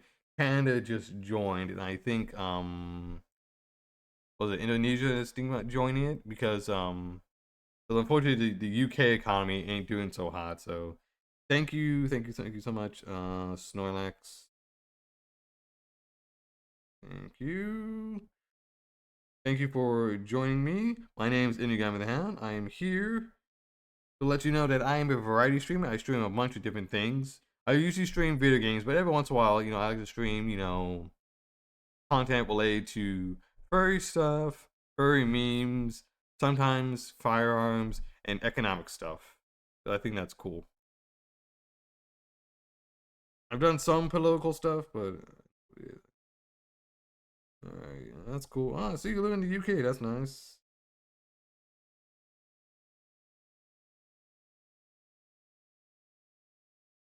Yeah. If you know what it is.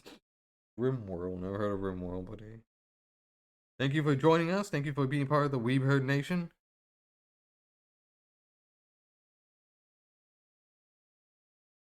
Let's see. And I was mentioning, oh, what about the UK? It just joined a new trade deal. This is one of the newest trade deals that joined, just right here in December 2024. So I'm guessing it hasn't had a whole lot of time for it to have an impact. I'm guessing a year or two from now, the CPTPT should have an impact, trading with Australia, pretty much trading with all these countries. I think definitely Australia, Canada, Chile, Japan, Malaysia, Mexico, New Zealand. I think all of them would probably benefit. The only one that probably won't benefit that much is maybe Brunei, just because it's so tiny. But all these countries, yeah, be pretty good.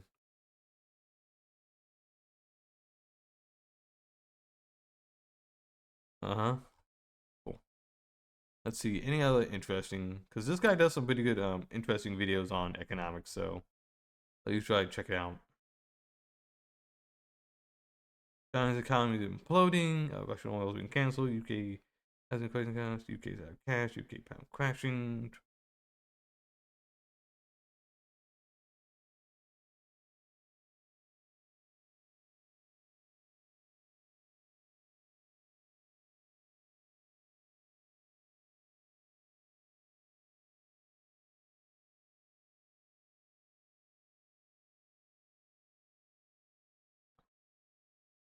Let's see. Check this out. What is happening to China's economy now? Getting started with GitHub Copilot and Visual Studio Code is easy, and now it's free to get started. Here. Hi, welcome back to I need to JBox. In download today's me a episode, I pop-up want to talk to blocker. you about what's happening in the Chinese economy. Because the initial economic data that's been released for December shows that there are continuing concerns about what's happening in China. This chart shows the official rate of inflation in China over the past 12 months. And one thing to note here is that the scale on the right-hand side of this chart goes from 1% positive at the top to 1% negative at the bottom. And the reason that that's important in terms of our analysis is that the target rate of inflation set by China is 3%. So you can see that over the past 12 months, China has been nowhere near its target rate of 3%. And if we start off by looking at what was happening 12 months ago, you can see that prices were actually falling. In December, they came down by 0.3%, and in January 24, they fell year on year by 0.8%. Yeah, this does not look very good because China said it wants a inflation target of 3%. It can't reach 1%, so that's not very good. So China's not doing as well. It's not recovered that well from COVID. And when prices are falling in an economy, that's referred to as deflation, which is an absolute nightmare because it makes it very difficult for companies to be able to pass on any cost increases. Now, over the past 10 months, prices have actually been increasing, but the rate of increase has been very low. The highest price increases over this period were seen in February, when they increased by 0.7%. However, in March, April, May, and June, price increases fell back below 0.3%. There was then a slight recovery in July and August, when we saw an increase of 0.6%. However, over the past 4 months, the rate of increases in prices has been falling, and the latest data for December 24 show that year on year, prices only increased by 0.1%. And if we widen the scale of this chart to show what's been happening over the past 3 years, you can see that China has been struggling with price increases since April 2023, so for the last 20 months. And if we have a look at this chart, which shows the month-on-month movements in prices, you can see what the problem is, because in 6 out of the last 9 months, China has experienced a month-on-month fall in prices. Now you might be sitting there thinking, well, surely low inflation's a good thing, because I've seen lots of videos that you've made talking about the problems of high inflation, and I admit I have made lots of videos talking about the problems of high inflation. But low inflation and deflation can be just as big a problem, and particularly for China, because China is a manufacturing country. That's what it does. It makes things and then sells. Yeah, I wonder what this is going to do. So I'm interested, especially now with those tariffs coming. That does not look very good for China. Sells them both to Chinese consumers and also everybody else in the world. And when you've got deflation, when you've got prices that are either not rising or going down, that becomes a major problem for all of the companies in your economy, because those companies will have rising prices. Raw material prices around the world have gone up over the past 2 years, but Chinese businesses have been struggling. Yeah, well, I probably had to update my links. I probably had to put a pause. Maybe TikTok might come back. I mean, the rumor is that maybe it could be a way that someone might buy TikTok. Maybe it might be Mr. Beast. Maybe Kevin O'Leary. Maybe Elon Musk. Don't know. To pass I hope on not Elon those Musk. price That's increases. just too much So they're power having to absorb concentrated in his all of those hand. additional costs, and that means that their profits have been falling, and lots of Chinese businesses are now making losses. This chart shows the year-on-year movement in producer prices, which are also referred to as factory gate prices. So this is the price of products as they're leaving Chinese factories. And the scale on the right-hand side of this chart starts at 0% and goes down to minus 3.1%. And what this chart shows is that over the past 12 months, producer prices in China have fallen in every single month. And the latest data for December 24 shows that year-on-year factory gate prices are down by 2.3%. And if we widen the scale of this chart to show what's been happening over the past 3 years, you can see that producer prices have actually fallen in every single month since October 2022. So for the last 26 months. And what that means is that Interesting. Chinese businesses have been absorbing the global cost increases for more than 2 years. And that is an absolute disaster for any business, because if you can't pass on any of your cost increases, then basically you start making less and less profit. And at some point you move into making losses. And it's estimated that over 40% of businesses in China are currently making losses. Damn, that's not a good sign. 40% of your businesses are not making any money and now losing money. That's real bad. What about oil prices? Now, if you've been following the channel, you'll know that I recently posted a video talking about the fact that Joe Biden has applied the most severe sanctions against Russia that we've seen since Russia's invasion of Ukraine started. He's sanctioned the 2 largest state-owned oil companies in Russia. You should have done this 2 directly. years ago. And this But is a major sea change, because up until this point, the West had been trying to control what was happening with Russian oil by applying price caps. So basically making sure that Russian oil that was being sold was not sold above $60 per barrel for crude oil, and roughly speaking around $100 per barrel for refined oil. But now they've gone straight to the heart of the matter and banned the 2 companies that are selling Russian oil. And the problem with this is that it will now restrict the global supply of oil. And as a result, it's forced up oil prices. This chart shows the movement in the price of Brent crude oil over the past 12 months. And the thing that I really wanted to highlight here is what's happened to the price in 2025. You can see that there's been a sharp uptick, and over the past couple of weeks, it's risen by more than 13%. And if we have a look at what's been happening to the price of Russian oil, you can see that it's moved in exactly the same way as Brent crude oil. And in fact, the price of Russian oil has increased at a faster rate than Brent crude. And the reason why I'm talking about the increase in oil prices is that the cost of oil is critical to the Chinese economy. It represents one of its largest import categories. Around 20% of all of China's imports relate to fuel. And the latest global price increases in oil are going to hurt the Chinese economy even further, because it's going to push up their costs at a time when Chinese businesses are struggling to be able to pass on those costs. So this is likely to result in... Yeah, I know China buys a lot of oil from Russia, but don't they usually buy in yuan and not rubles, because the ruble's completely useless? Like, the ruble's like, you might as well just wipe your ass with rubles, man. further losses being made by Chinese businesses.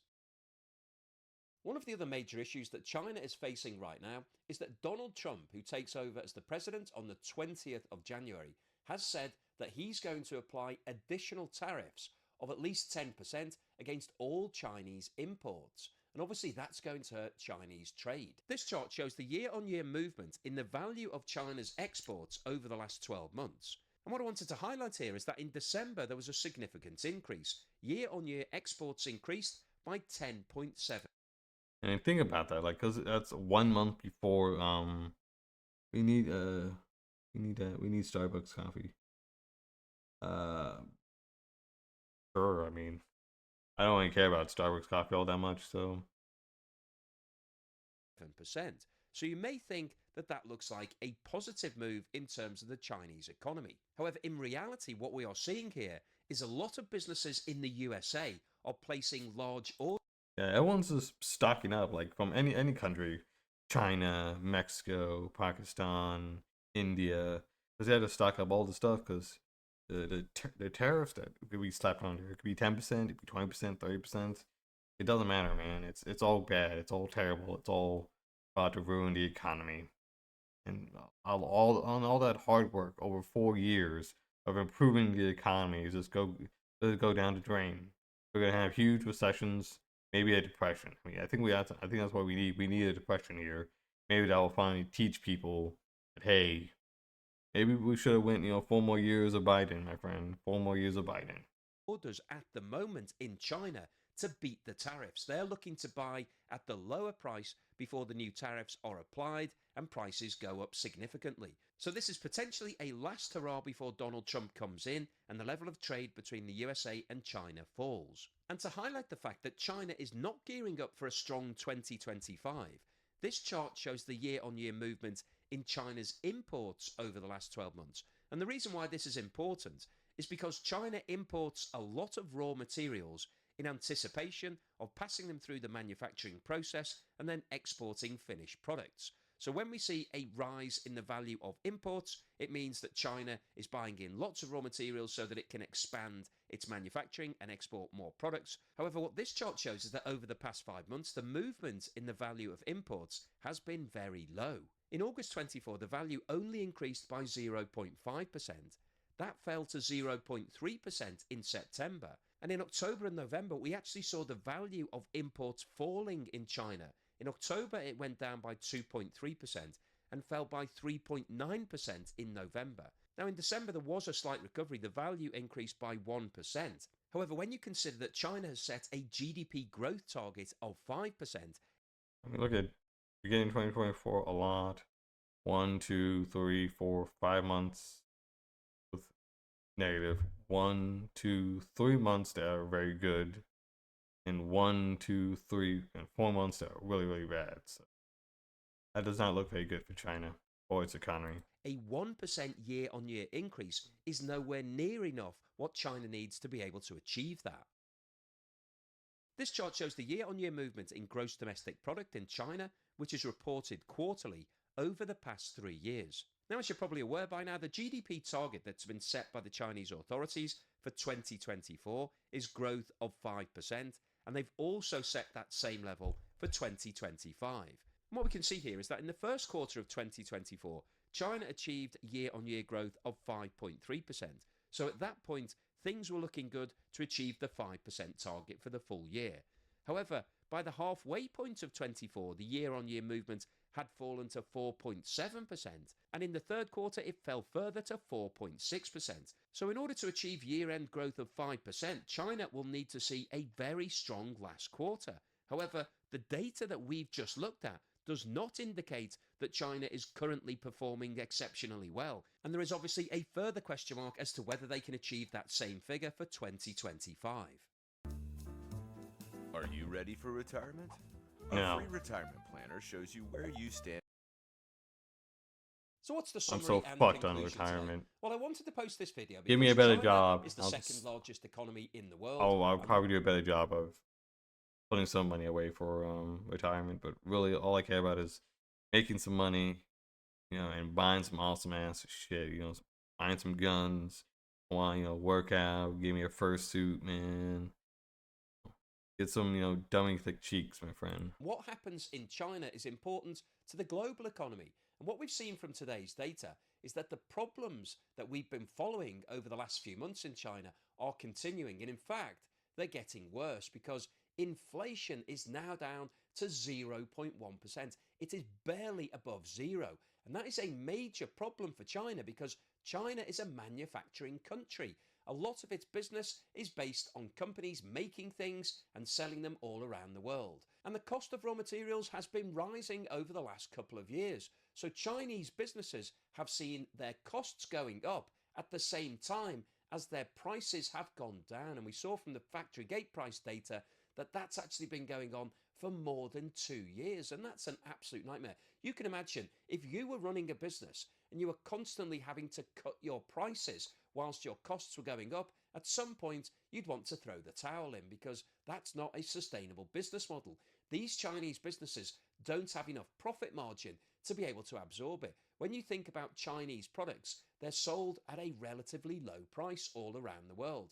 So the margins are quite thin. so they don't have a lot of headroom to be able to absorb costs. And what we've seen is that over the last 2 years, all of that headroom has been wiped out, and it's estimated that at least 40% of Chinese businesses are now making losses. And this is a major problem. All right. I'm gonna do a BRB.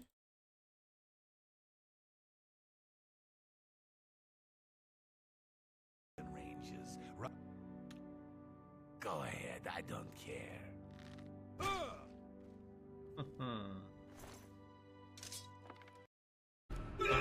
Show your face, bitch.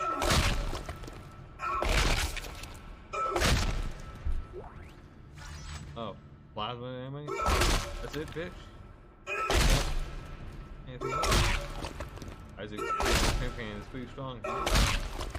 Lucky double. And the ATF 8 3D printed gun. There you go. Alright, everyone. I'm gonna make this into a clip. Joe Biden and the ATF hate 3D printed guns. Fight back against the government. Joe Biden. Random arms and body parts. Floating bits.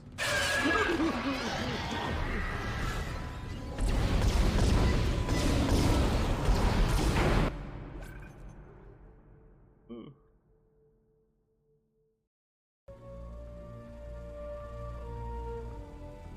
Looks like a fucking. That looks like the worst fucking dentist chair ever in human history. You got. We're in the future, and you guys have the worst. Oh shit!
Take the prize.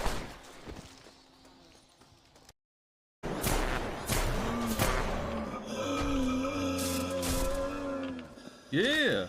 Killed you, bitch! Yeah, teabag you. Alright. Clipping that shit, don't care.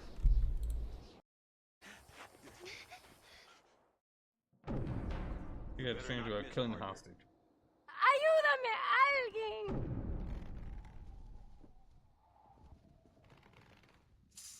¡Oh, madre mía!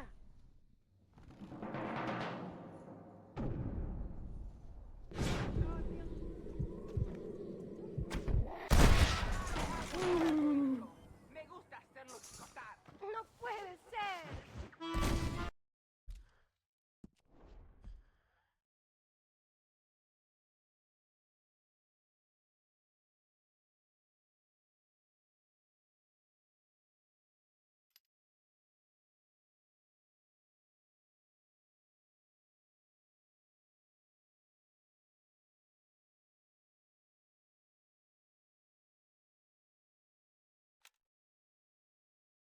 Let's see.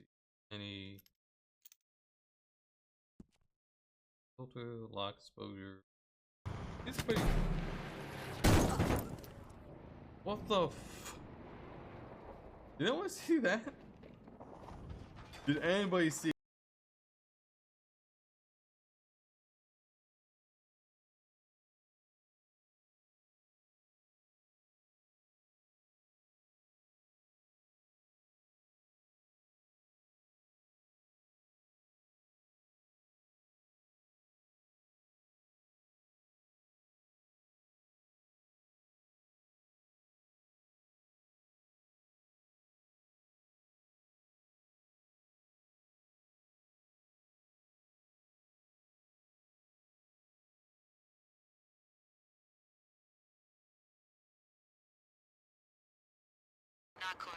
Oh god, that looks so bad.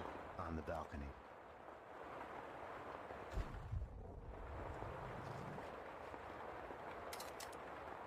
Oh. Really bad game. Terrible. Absolutely. Yes? Ah, silly me. The book has no pictures. Can't really expect you to read that now, can I? To Wow. react. Suits. And black suits, too. Hanamura. Akiyama. Aitama. Kazuma Kiryu. Famous shot of all 4 of them together. Millennium Tower. 誰が来るだろうか。 Which looks 誰でもええ。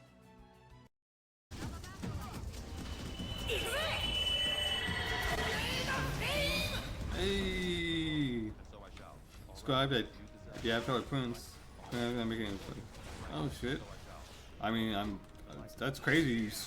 You subscribe at tier 3. I don't have any for tier 3. I literally just, you know, I just got this a little while ago, so I haven't been able to figure out. Alright guys, I'm back. I got me some water. Well, I got me liquid IV. I put like 2 packets of liquid IV in my water bottle, put some ice, put some water, shook it up. And yeah. I'm good.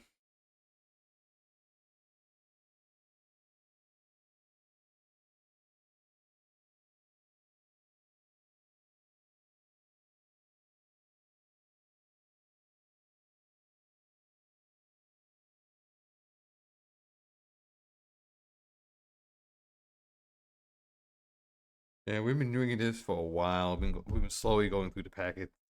The one good thing is I finally forced my mom to drink some more of it. Like, we drank some, you know, when we were out during the summer and all that. But thankfully, she's drinking some more now.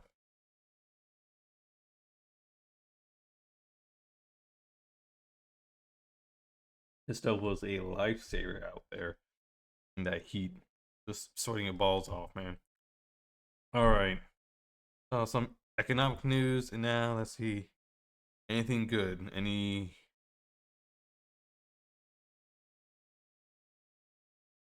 good, like any more subscription? Let's see.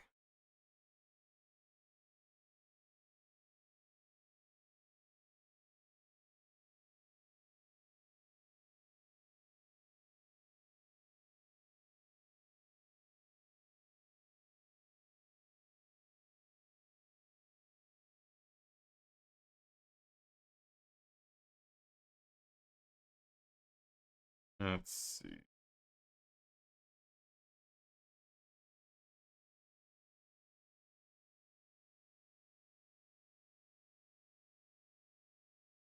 Still fighting over the Pokemon cards. God damn, dog.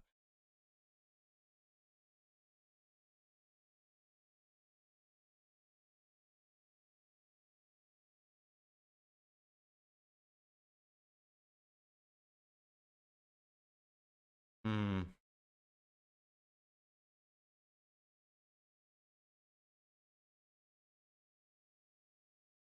Anything interesting?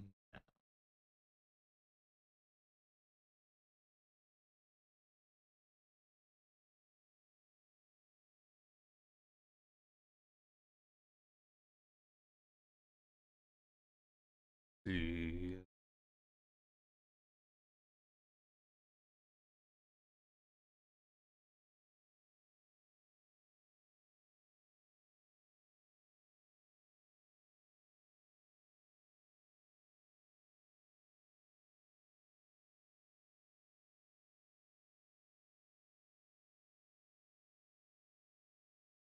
Let's see. One selling 2025. See what this is. The only thing better than wearing a well-made gun belt is knowing you got it on sale. For a limited time only, our handmade in... So, which guns are Americans scrambling to get their hands on? Are these sales driven by self-defense needs, a passion for collecting, or just a thirst for power and performance? In this video, we'll check out some of the hottest firearms flying off the shelves, using data straight from GunGenius.com, which, if you do your research, pulls sales figures from GunBroker.com. We've rounded up the 10 of the best-selling models of this year. From iconic revolvers to cutting-edge semi-autos, we'll break down what's fueling the demand for each firearm. Number 1, Sig Sauer P320. Really? All right, let me tell you about the Sig Sauer P320. That's I've got interesting. one, and I'll be honest, it's a bit of a love-hate relationship. The P320's got some real strengths. It's modular, meaning you can switch between calibers or frame sizes, which is pretty awesome if you want one gun that can do a little of everything. The trigger pull? Smooth as butter, and it's got ambidextrous controls, so lefties and righties are equally happy with it. But here's the thing. There's no dingus on the trigger. That little safety tab you see on Glocks and a lot of other pistols, it's not here. And yeah, there have been cases where the P320 went off without anyone pulling the trigger. It's a known issue, even led to a lawsuit or two, which makes you wonder why it's still flying off the shelves. My guess? Did they fix It's it? because the U.S. military adopted it as their sidearm. People figure if it's good enough for the Army, it's good enough for them. Price-wise, it's around $650, so while it's not exactly cheap, it's not terribly expensive either, and it does offer a ton of features. Just keep in mind, if you decide to go for it, maybe get a good holster and handle it with care. It's a great gun, but comes with some baggage. Number 2, Sig Sauer P365. The P365 is a little powerhouse and has become the go-to for concealed carry. Despite its compact size, it packs a punch with a 10+1 capacity in 9mm, and you can even bump that up to 12+1 or 15+1 with extended mags. One of the things people love about it is how it feels in hand. The ergonomics are spot on, and the grip texture gives you confidence without feeling like you're holding a cheese grater. Plus, it comes standard with tritium night sights, so you're not left in the dark when things go bump in the night. Now, some folks, myself included, have noticed that with a full mag and one in the chamber, seating the magazine can be a bit tight, and if you're not careful, your thumb might rest on the slide stop, which can prevent the slide from locking back after the last round. But once you're aware of these quirks, they're easy to work around. As for the price, you're looking at around $500, which is a solid deal for what you're getting. It's reliable, effortless to conceal, I thought it'd and be has much a cheaper. I thought capacity it'd be that like puts 400. other micro-compacts to shame. No wonder it's been one of the best sellers on GunBroker for years. Number 3, Colt Python Remake. Revived from the heyday of American wheel guns, this Python carries the legacy with pride and some serious upgrades. Chambered in the mighty .357 Magnum, you can also tame it down with .38 special rounds for a more comfortable shooting experience. Either way, it's versatile. The Python sports a solid stainless steel construction with a finish so polished you'd think it was made for a museum. And the royal blue finish, which purists have been clamoring for since 2020, has become available. But don't let its good looks fool you. This revolver is built to shoot, with a balance that feels just right in your hand. The walnut grips are a nod to its classic roots, providing a sturdy hold and completing its elegant look. Now on to the action. This Python features a refined double-action trigger that's smooth as silk, and the single action? Crisp enough to make every shot a pleasure. The vent rib and full underlug barrel not only enhance accuracy, but give it a distinctive profile that's hard to miss. That's nice. That's Shelling cool, out man. I around like that. $1,500 Damn, for I don't this like the beauty price. might make some wince, but owning a piece of art that one can actually take to the range is a huge deal for a lot of revolver aficionados. Number 4, Heritage Rough Rider. The Heritage Rough Rider is one of those revolvers that's just plain fun to own. I picked mine up for the price alone, around $120 to $180. And let me tell you, it's a whole lot of bang for the buck. This single-action revolver is chambered in .22 LR, though you can get a 22 Magnum cylinder if you're in the mood for a bit more pop. It's perfect for plinking, teaching beginners, or just scratching that old-school Western itch. One of the things I love about the Rough Rider is its classic look. The frame has that rugged finish, and you can choose different grip styles from plain wood to American flag designs. Plus, it's got that iconic hammer block safety, a little modern touch on a Wild West-style revolver, which you don't often see in single-action guns. Now, it's not a gun you'd use for self-defense, and you might notice it's not the smoothest action you'll ever feel. But for cheap fun doing plinking and firing practice shots, nothing comes close. The Rough Rider's got solid balance and points naturally, so it's comfortable to shoot all day long. Sure, there are fancier 22s out there, but at this price, good it's hard to beat. Actually, pick Number one up. 5, Ruger 1022. The Ruger 1022 is one of those rifles every shooter should experience at least once, if not own. I picked mine up because, honestly, it's hard to resist a 22 rifle with a reputation as rock solid as this one's got. For around $300, you're getting reliability that's hard to beat. This little semi-auto is chambered in 22 LR, making it great for everything from plinking in the backyard to small game hunting. One of the best things about the 1022 is its versatility.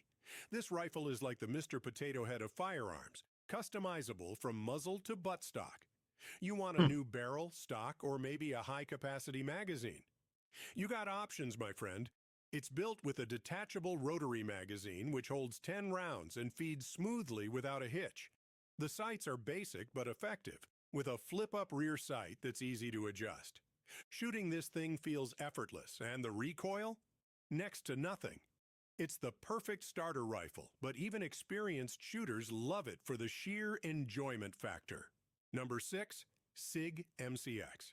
This is one of those rifles that just makes you feel like you're holding serious hardware. I've had the chance to put some rounds through one, and I've got to say, it lives up to the hype. Designed for versatility, this thing can switch between 5.56 NATO and 300 blackout. It's built tough, with a short-stroke gas piston system that's reliable even in the worst condition. I thought it's also supposed to shoot 6.5 Creedmoor, right? Let me look that up. Creedmoor now.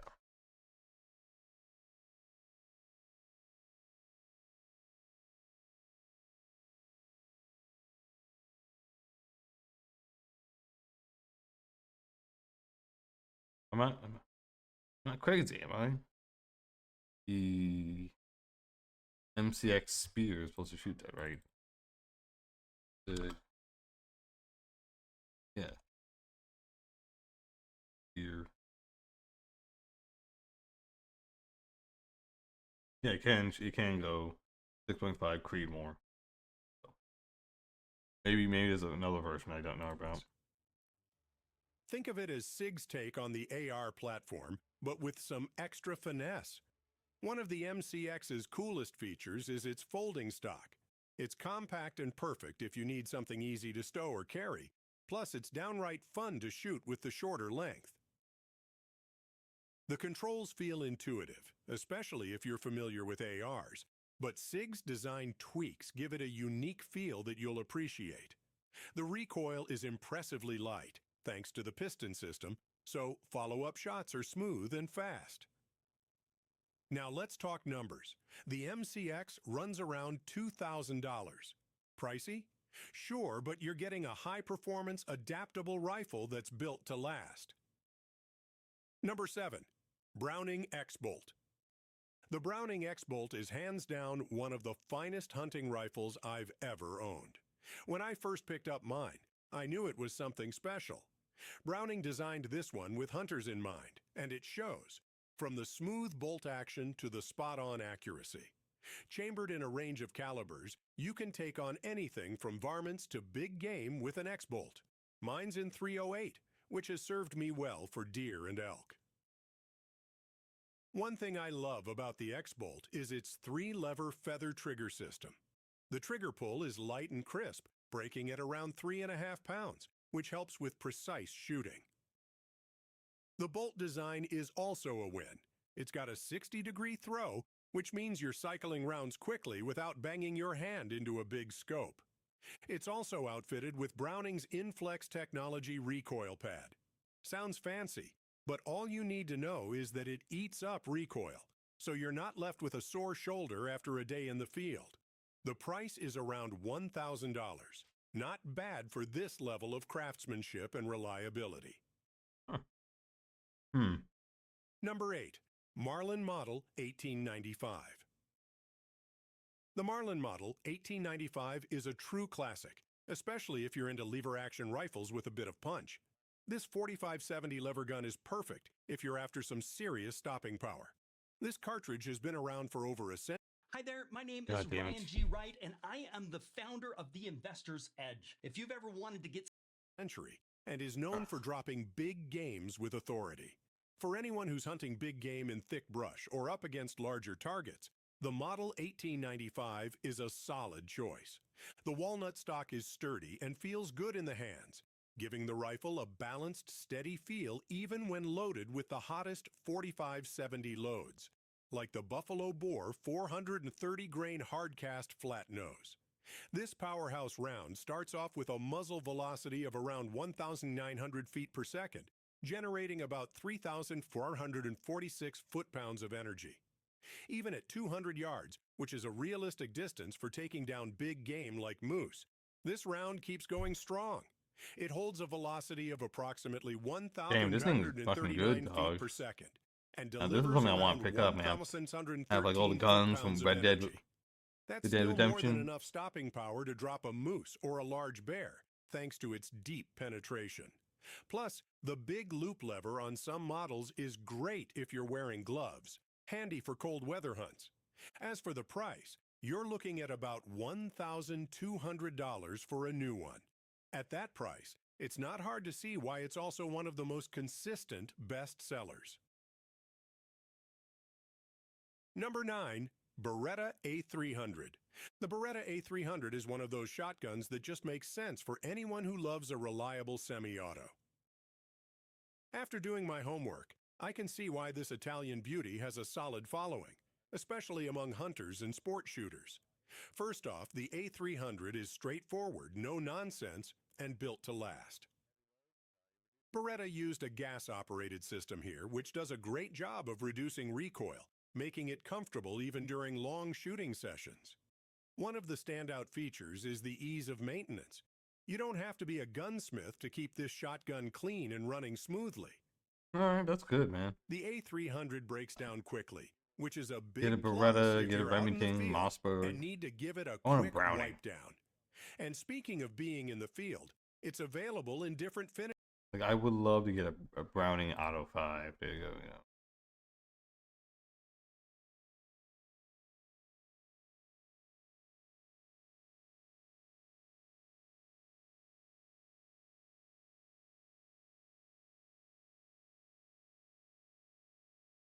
Get this one right here.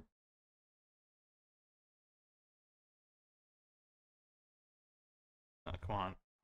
Fucking hell.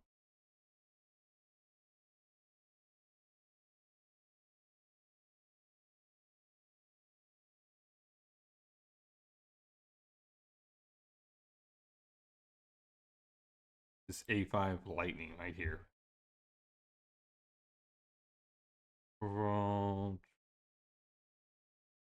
Specifics.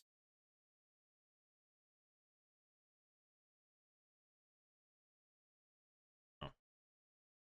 Yeah. I want to get one of these. Okay, nice Browning Auto 5, man. Okay, nice.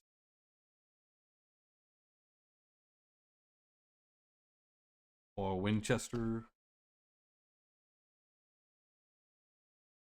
1987, man.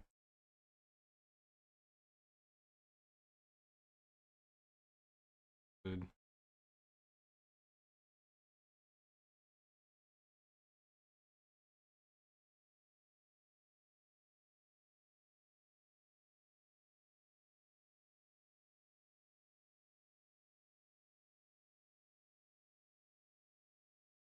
You gotta go on Gunbroker. What here?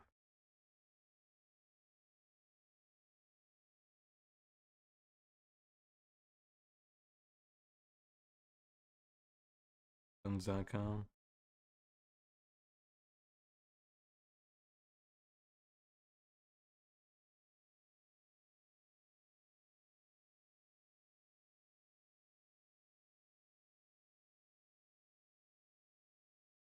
Let's see. Anything else?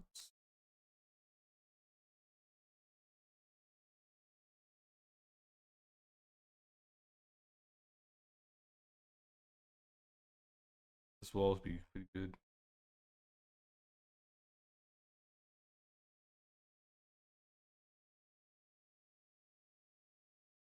There are a bunch of different versions I hear. Model 1870 short rifle, order.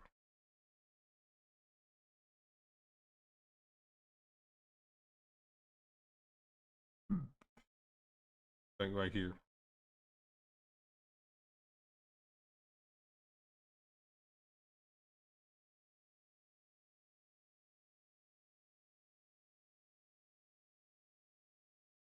What about Remington?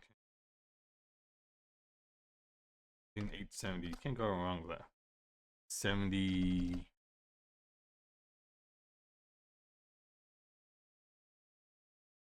Do they have like a Wikipedia page? Like all the Remington shotguns? There you go. Pump action shotguns, rifle. There you go.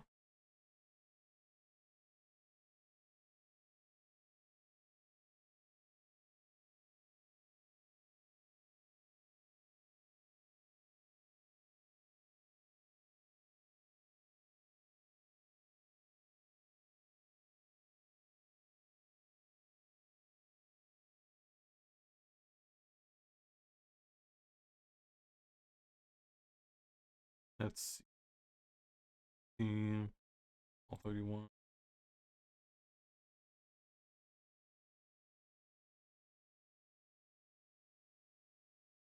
I don't see a picture for that one. Damn, that thing looks crazy.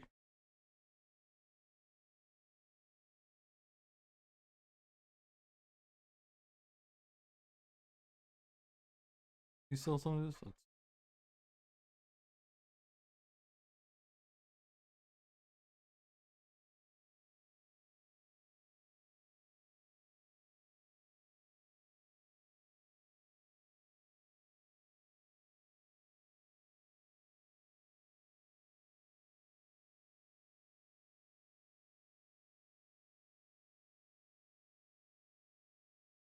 Do you buy this?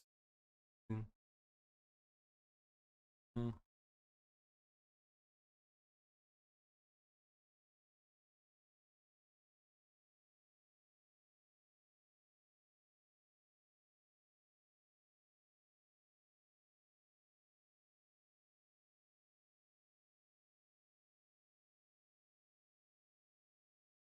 Let's see.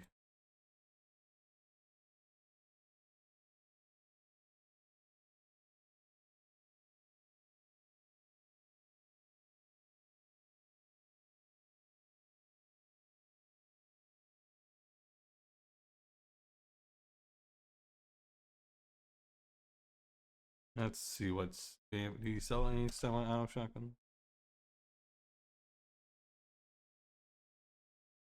Auto loading shotgun.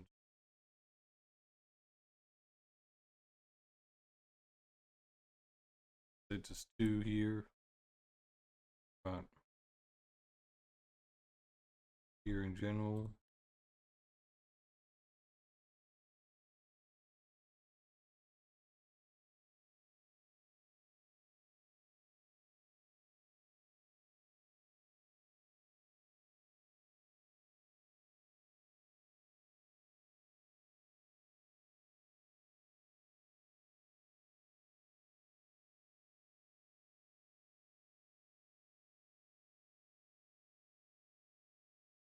It's the only one that I like. Maybe go one of the black ones. I like this look, man. Walnut color.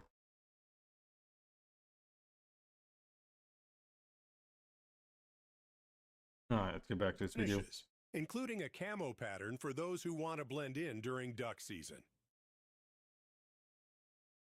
This shotgun typically runs around $800 to $900, depending on the model and finish you go for.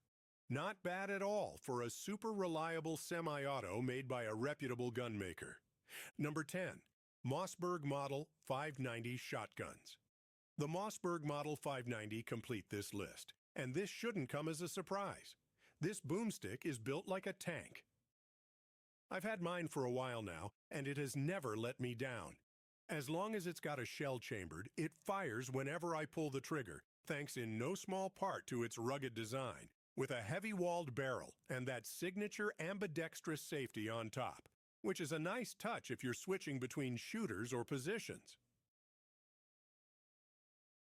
One thing I really appreciate is the ghost ring sights, which make target acquisition quick and easy. Some models also come with a heat shield over the barrel, giving it that tough-as-nails look while keeping your hands cool during heavy shooting. I don't see it, ghost ring sight. The 590 series is chambered in 12 gauge, so you're getting some serious stopping power, and it can handle both 2.75-inch and 3-inch shells. The best part? It's affordable. You're looking at about $500 to $600 for a basic model, and maybe a bit more if you go for a tactical version with all the bells and whistles. And that's it for this video. We've covered some of the top-selling firearms in the U.S., from versatile handguns like... In my opinion, some of these pistols and shotguns should be way cheaper, like $100 to $200 more cheaper than they should be. I just feel like, you know, everything's way too overpriced here in America. The SIG P320 and P365, to classic rifles and shotguns like the Marlin 1895 and Mossberg 590. Each gun has unique features that draw in enthusiasts, whether for self-defense, hunting, or just the love of shooting. But what do you think of these bestsellers?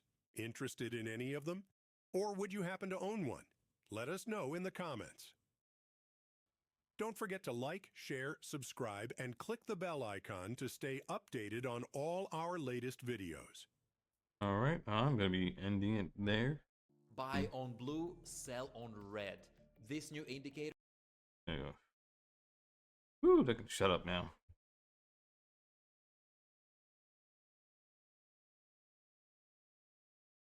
Let's see, who will get these?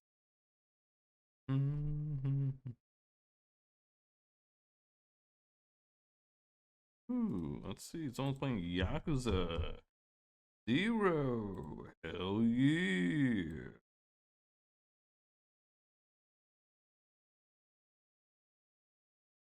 Thank you guys so much for being here. Please, if you do enjoy